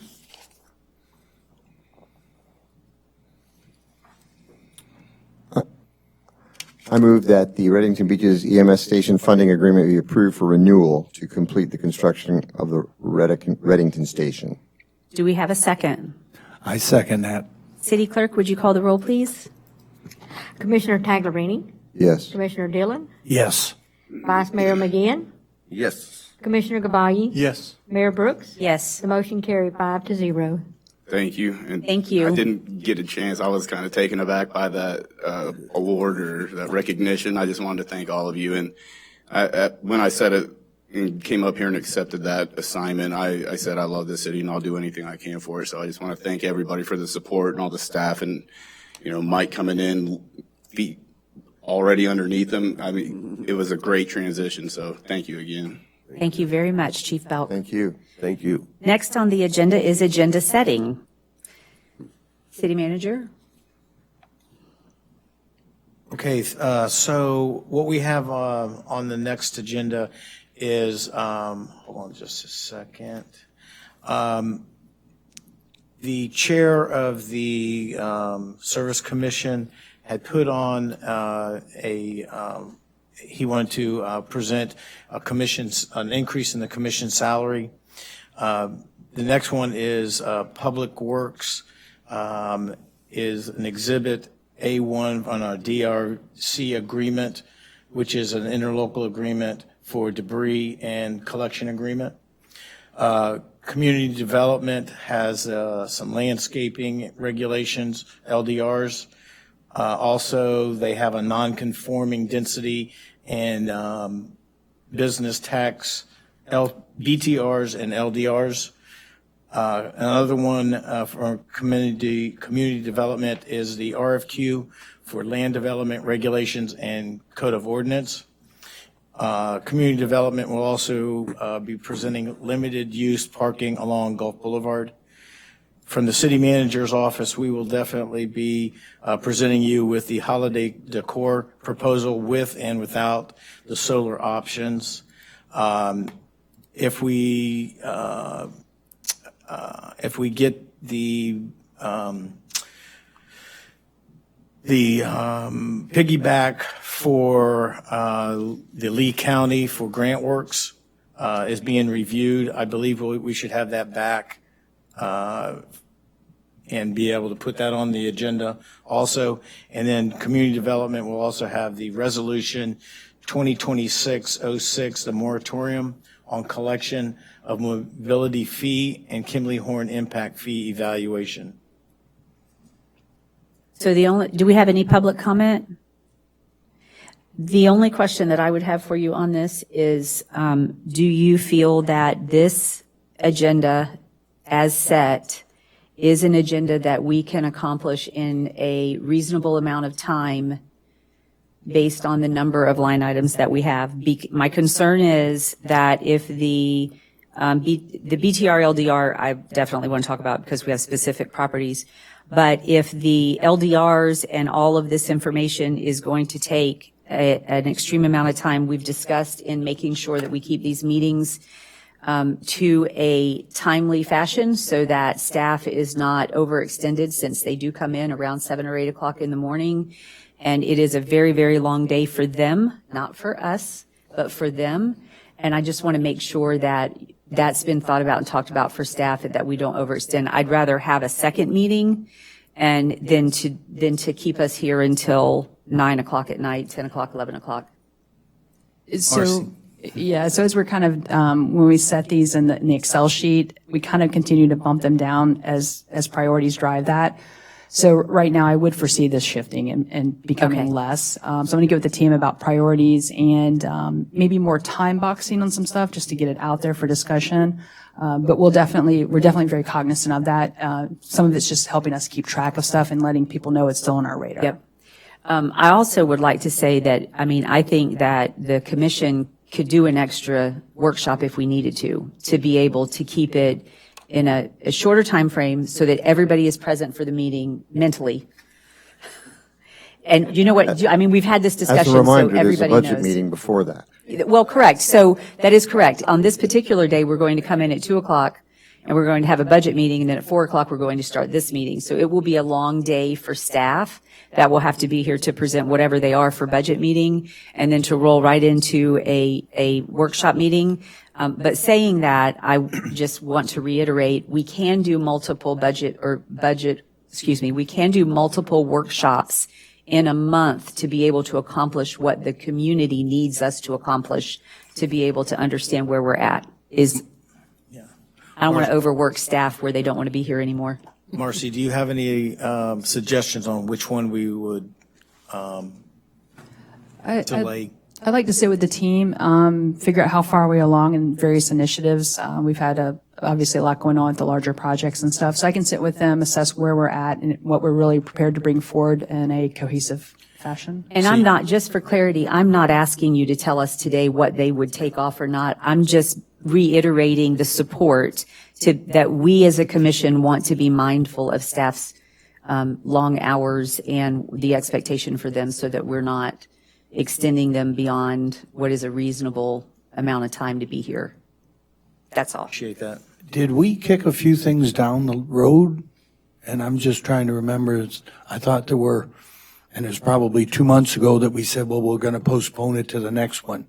And just from a standpoint of if we didn't, just so that we haven't lost something, That's what in she's the saying shuffle. is here. That's what they're doing, is what's here may not come to us. It might get kicked down to the next one. So Well, that's what fine, they're but I doing. think, some that we kicked down before that we passed on.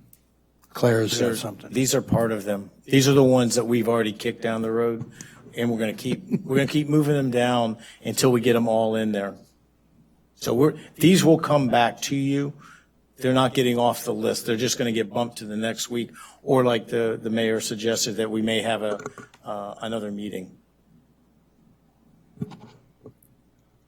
And Mayor, excuse me, I'm sorry. And I did get my charter amendment ordinance done in time, and the attorney helped me with that, and so that will be on there. I've got everything detailed, and I'm going to Okay. get it out to you probably tomorrow. At a couple of days, I'll let the attorney look over my staff memo, make sure I covered everything.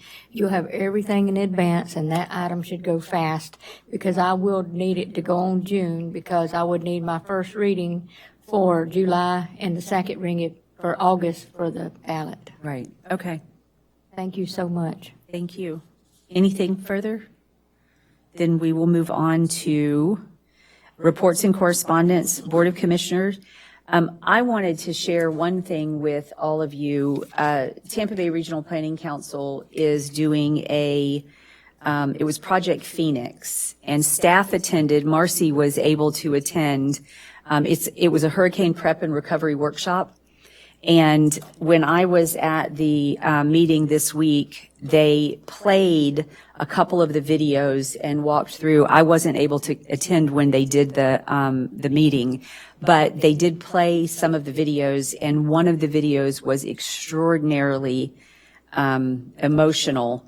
They had a simulation of a hurricane as if we took a direct hit and the Tampa Bay area and what that would look like. And they showed areas of Madeira Beach in it, and it was all simulated, so it's all fake, but it's to make you understand if a hurricane hit us direct on, what would happen.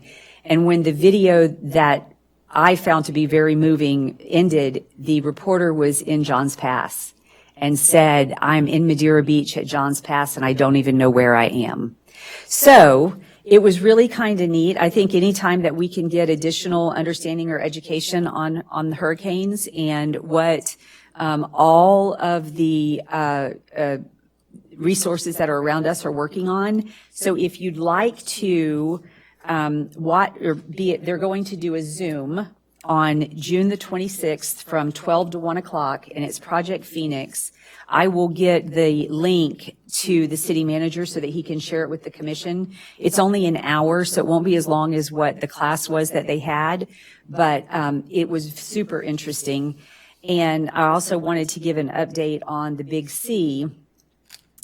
Sheriff Gualtieri came to the Big C and he spoke about hurricane response and recovery, and just a shout out to our sheriff's department and all that they do for us and the challenges that they have, and what they do to continue to work on being better in this season and the next season and everyone thereafter.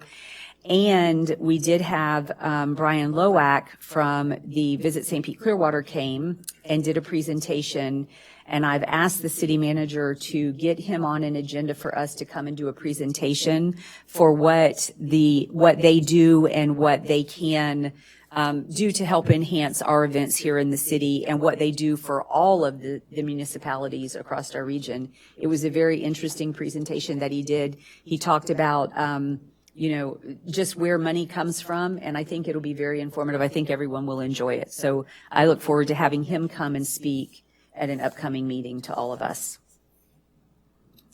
So do we have any other reports or correspondence from the commission? Mayor, if I could, I wanted to, a couple things. One, I've just been hearing from residents, and I spoke with Mr. Helfrich about this more and more about the short-term rental issues, and I think what spurred it was Treasure Island did something. And it was in the newspaper, and they're coming down hard. I just want us to make that a priority. Let's look at that very closely. I've spoken with Marcy. I've spoken to Mr. Helfrich. If it were my job, I would go out. I could probably take pictures of 10 places that I'm 99% sure are being used inappropriately for short-term rentals. Let's make that a priority. It's the residents who live here full-time want this. All right, so that's number one. Two, I attended the Johns Pass Village Merchants meeting. Mayor was there with me. One of their big pushes is to get a website for Johns Pass Village that is managed by the city, which seems difficult. But as the mayor pointed out, we already own Johns Pass Park, right? And so that has a website, and I'd like for us to look at possibly exploring the possibility of letting that be the site that they want, and have them send our new communications director, once that person is hired, to post what the individual businesses want to be there. So I just wanted to say that out loud, and say that is a real priority, or it's a real concern of the village merchants. They'd like a unified website. Thank you. Anything additional? Yes, Ms. Mayor, a couple of things. I wanted to just throw this out there. As far as our property on 150th Avenue, 555, we always make a reference to 555. Is there any possibility we can come up with a name for the land? Like Bayfront, something in that format. It's a beautiful piece of property. I think instead of just keep saying 555, I think we should come up with a name. I kind of like that we can say we bought the 555 on the 666.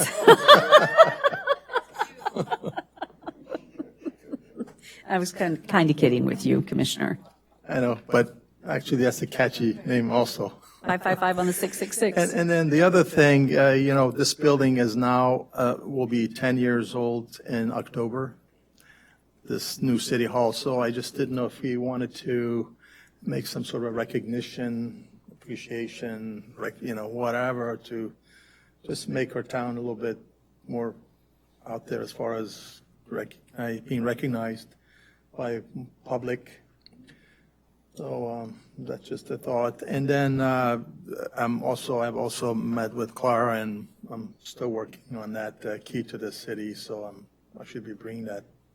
So you bringing up the building reminds me that we will be 80 next year, the city of Madeira Beach. And this year, our Founders Day really wasn't very eventful. I think it would be nice if next year, and I found there's a lot of things that we already have resolutions for, like awards and things like that to do, to bring that to a future meeting, not anything like next month or anything, but get that on a future meeting for the commission to start discussing how we want to celebrate Founders Day and how we want to recognize the community, and not just the community, but staff. I think it would be, my view is that getting in a habit of, there was a resolution passed back when Maggie Black, I believe it was a resolution, when Maggie Black was the mayor, and one of the things on it was recognition for staff. And we fall short every year that we don't take the time to recognize the staff that deserves to be recognized, whether it is they've been here a year or 5 years or 10 years or 15 years. That, I think, would be something mindful for us to make it a priority. So I will provide that to you, Mike, and maybe we could get that in a couple of months as a discussion for us up here to start talking about. Thank you for reminding me of that. How about if we pass it on to the planning committee? It's 7 local people and have them start brainstorming it. I mean, I'm just, so that our Commission more works with land things, not those types of things. Yeah, It's it would be the land. commission. It should be Right. the commission. Right. This is a commission level item, I believe. Yeah. All right. Next on the agenda is the Board of Commissioners meetings report. It's informational only, so unless someone has any questions about that, I will go straight to the city clerk.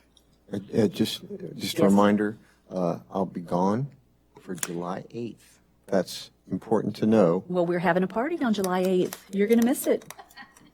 Hopefully, just planned it. Hopefully, it will be to celebrate the passing of the John Spence Village PD. Just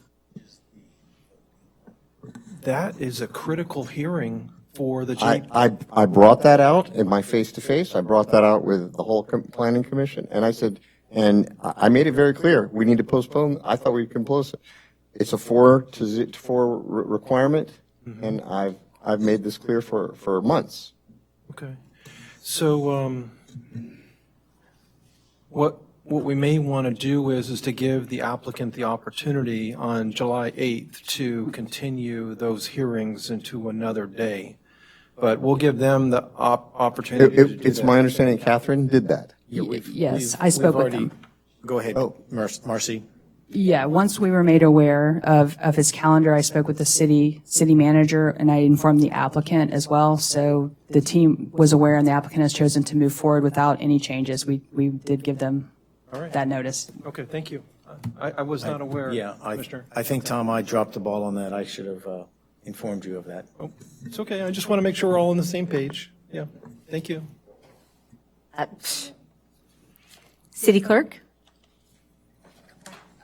I want to say that the clerk's workshop on Monday and Tuesday in Fort Myers was very educational, and from the FIRMA workshop, I received my Florida public records certification. So I think that also allows me to do training and stuff. So I'm very happy for that.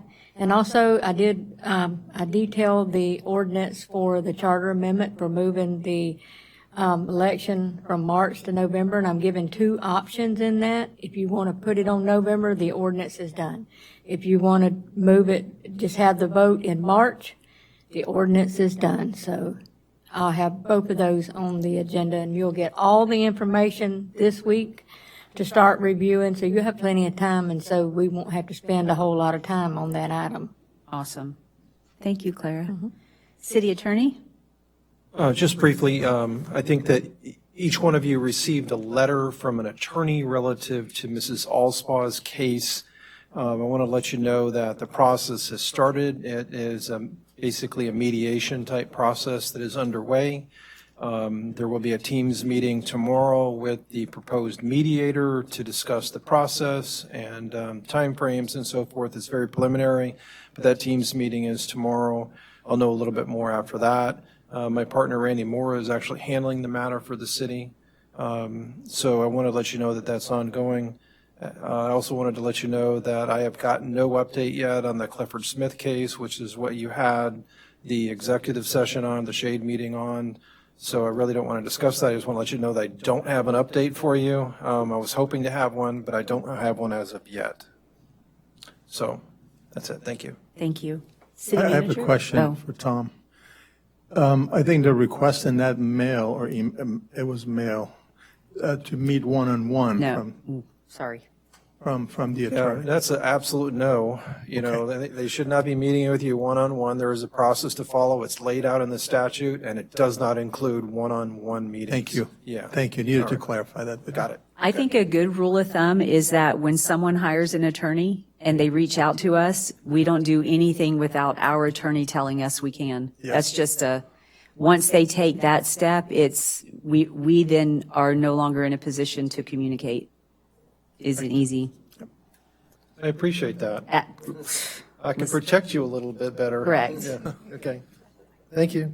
Thank you. City Manager? All right, tomorrow, we have the strategic planning meeting. It starts at 9 a.m. If you have not done your survey, please do it tonight so that we have the data by tomorrow morning. We can look at that. At this time, Megan, would you like to come up here and give us a report on Area 3?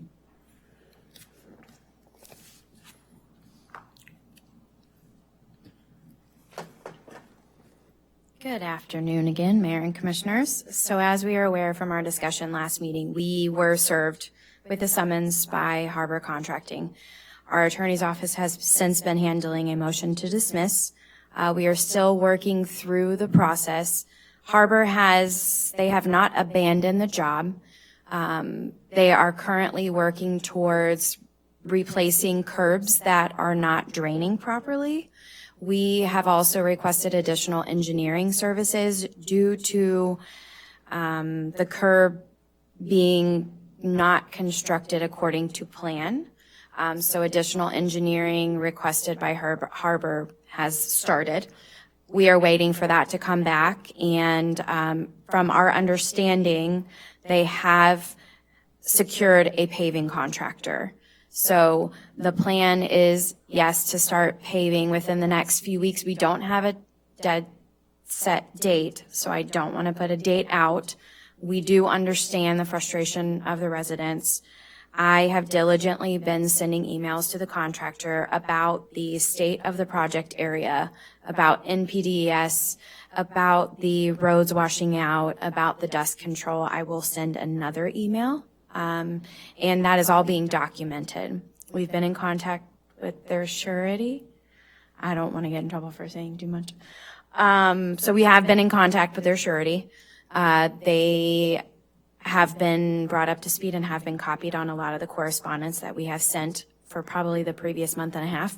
So I understand that it may look to the residents that we are not, that nothing is occurring, but it is in the background, and we are trying to work out those details. So we are updating. We have another meeting. We still have the meetings every 2 weeks.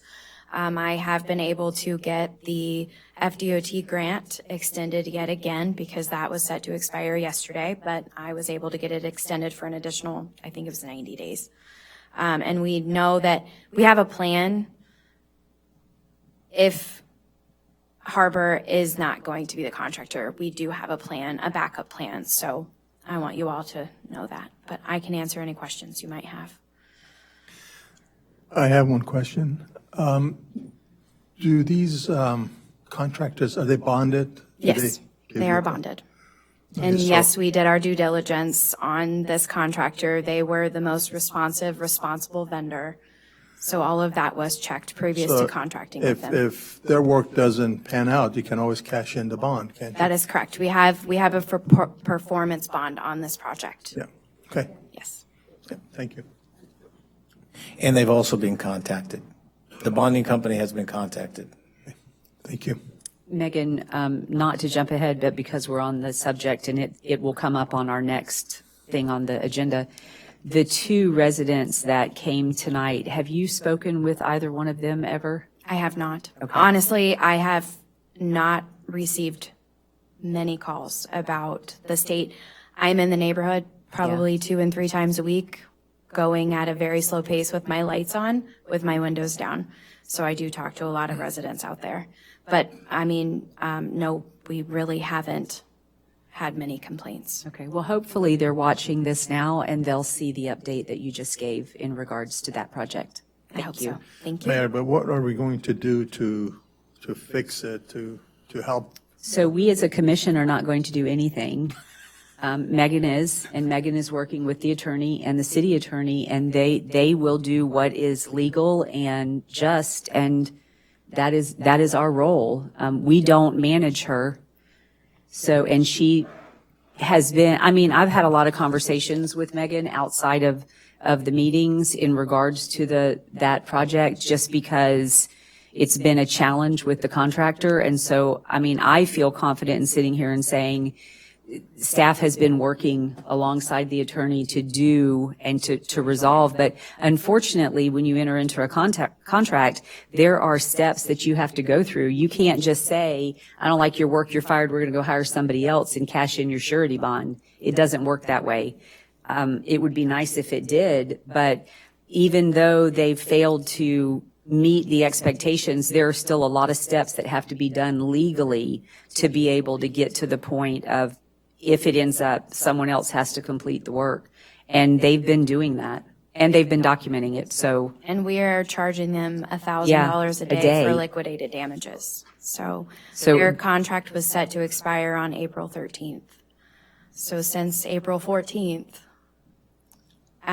we are in contact with Caroline, with Mr. Trask's office is phenomenal. I mean, I don't think we could have gotten a better attorney for this suit. Yeah. And she and I talk a couple times a week, and she is fully up to date with this project. We brought her in at the perfect time when we kind of knew that there were issues. So she was well aware of the specifications and the contract prior to us receiving the summons, which was fantastic. Yeah. It's an unfortunate situation for the residents, and I don't think any of us would disagree with that.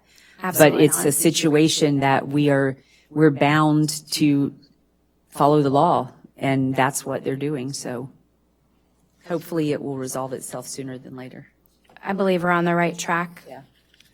Could we potentially be proactive? I mean, the man came up and said his name and address, so could we reach out to him as opposed to him seeing this? I mean, I think that would go very, very far, that we are showing that we're trying to accomplish it. I think that we could invite him for a meeting, We could, and then Mike and I could sit down and have a conversation with him. Absolutely. yes. We will do that. That's a great idea. Thank you, Megan. Anything else? Oh, I'm sorry. Yes, I do. Jay, if you could come up and give us a update on events? Yes. Good evening, Mayor, Commissioners. Just a couple quick updates. So big thing going on right now. We are in our second full week of summer camp. 120 kids registered between the full summer, first half summer and second half summer. So we are swamped down there. I would, if you're sensitive to noise, I would avoid that building for a while. From an event standpoint, 2 big events coming up. The 26th of June, end of the month, is the annual Summer Sunset 5K. This is going to be our 12th edition of this run. We just surpassed the 200 runner registration mark. We cap it at 350. Seeing as the post-race event takes place at Hooters, it's an opportunity for us to actually fit in that area. So we're ahead of last year's registration. We fully expect to sell that out, so it'll be exciting. That starts at Johns Pass, runs down the beach, and then comes back. So it's a good event that, it brings people together and gets them doing everything. You get to see a nice sunset and have a good time. And then the following event is going to be July 4th. Just a reminder that we will have fireworks here at 9 p.m.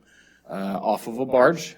And the fireworks contract is much larger, I'm going to say. I think the total amount was 25,000 compared to our usual 10 to 15,000. So it'll be just as always a spectacular show, but I think much better than, I won't say better, it'll be just as exciting and fun as always. So that event's going to start at 5 o'clock. We have the Zach Brown cover band that's going to take place there.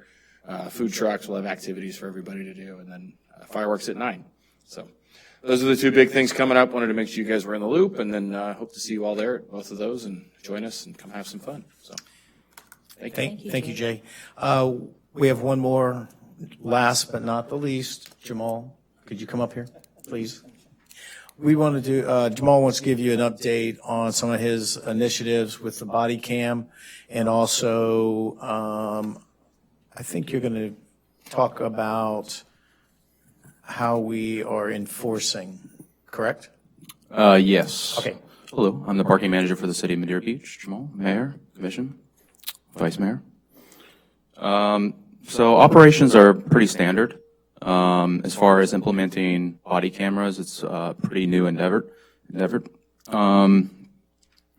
Basically, we were formulating policies and procedures around it.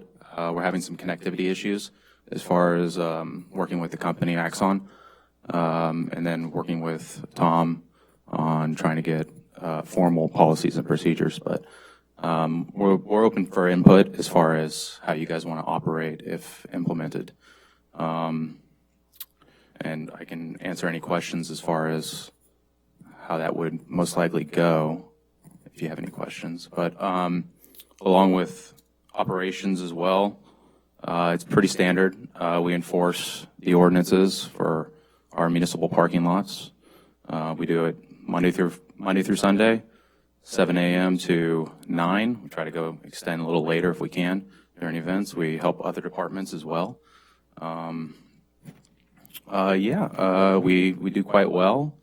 Full staff, two full, and myself. So staff is very happy, cooperative, very intelligent when it comes to how to deal with the public and the day-to-day as far as keeping everybody in compliance is obeying the ordinances that we put in place. So I can answer any specific questions if you have any about parking. Sure.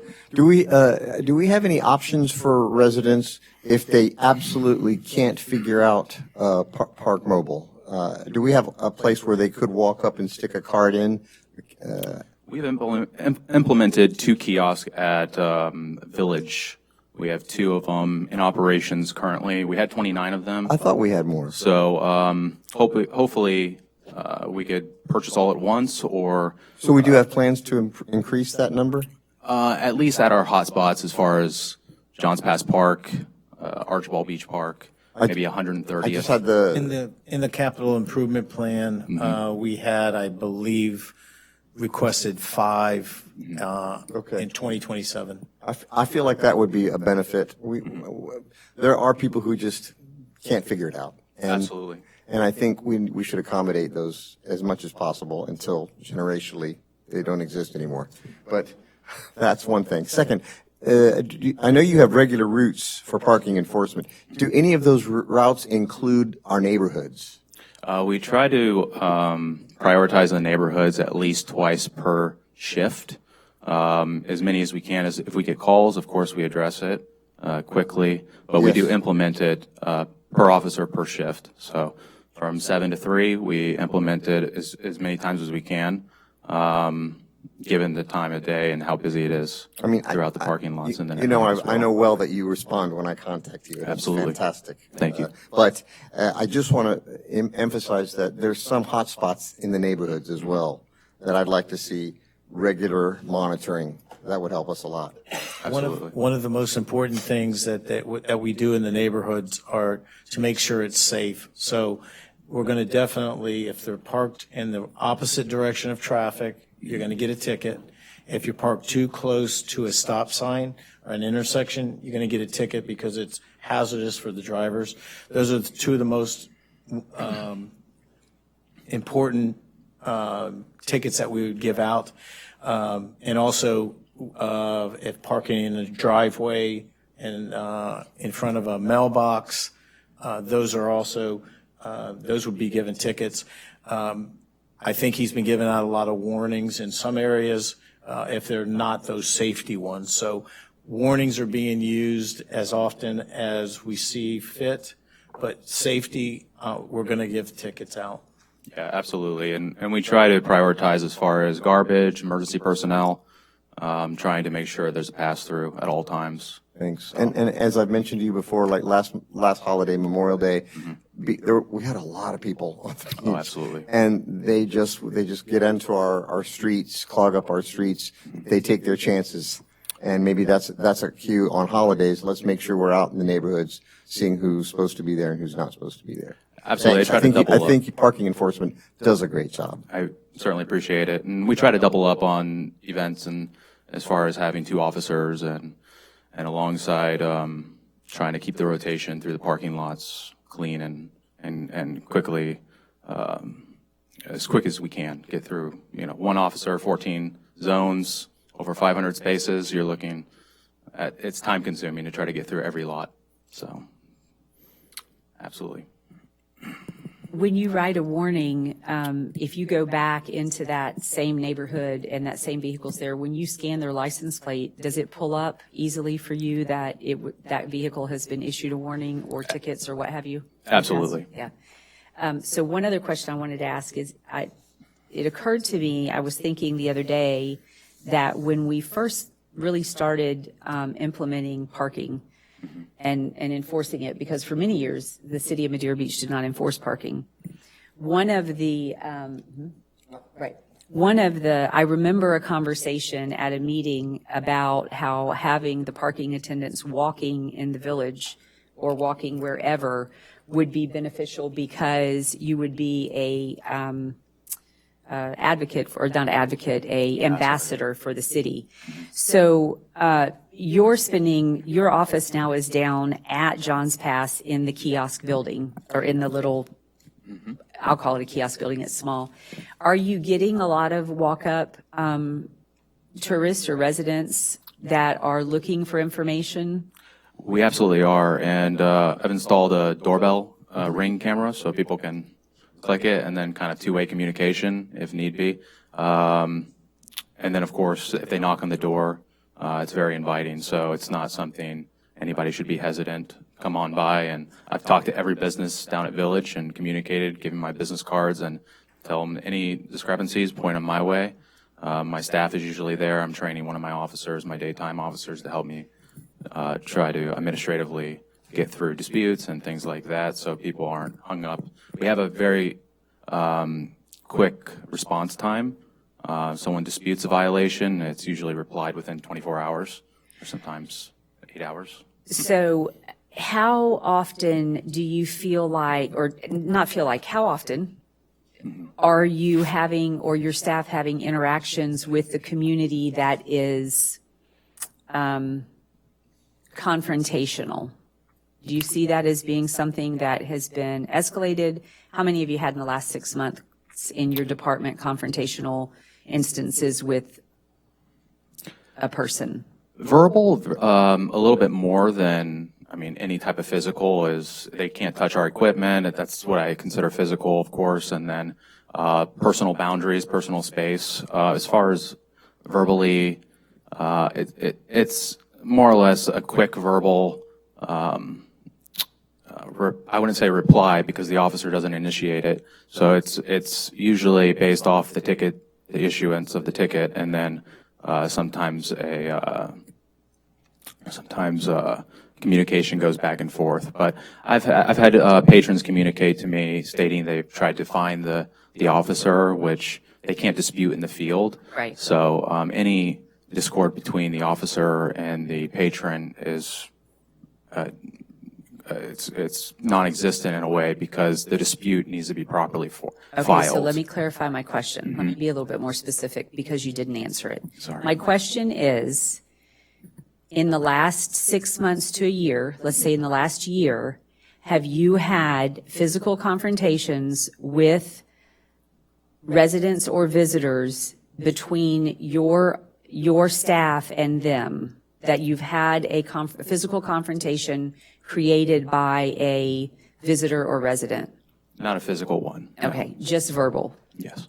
People say, they say nasty things all the time. I would like to say that I am a supporter of the body cam. I was a supporter of the body cam first for our code enforcement, and that came post-hurricane because we had instances where they were we had a code enforcement employee who was spit on by a resident. And my reasoning of being supportive of that was because you think twice before you do something like that when you're on video. So I do support that. I look forward to hearing what you bring to us to get that information and learn about it. When I brought up the need or the thought that not only should we have body cams for code enforcement, but we should have them for our parking, was when it was brought to the attention that parking was having altercations with the public. And I just feel like it's an avenue for us to give them some level of protection that might dissuade someone from doing something. And it also records you if you misbehave. Sure does. So it goes both ways. It's not just intended to catch, the misbehaving of a visitor, but also the misbehaving of us ourselves. So I look forward to when you bring that to us, Jamal, and thank you for Accountability. the information. Absolutely. Thank you, Mayor. Madam Mayor, I have one question for our city manager. Are we absolutely totally finished with dredging? Yes, we are finished with dredging. I think you sent me the final report? Yes. Yep, we're finished. Okay, any extra charges? I think we used up 100%. We may have $16 left. I think we squeezed every cent out of that budget. Thank you. Megan. Oh, yeah. Thank you, Jamal. Thank you, Jamal. Appreciate it. Thank you. We're done with you now.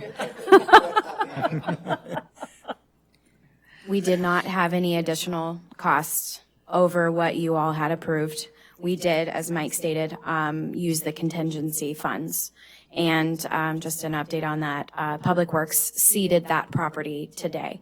So if you see I any saw 'em out there additional doing birds it. over there, that's why they're there. But yes, we are done with that project. We are trying to do the grant closeout on that right now. Wonderful job. Yeah, Thank you. one of the things, we've been in touch with DOT to pull out some of the debris. I don't know where we've gotten so far on that, but the last email that I received was they were looking into it and I think getting their contractor to devise a plan to pull the debris out from under the areas that we believe are actually collecting the sand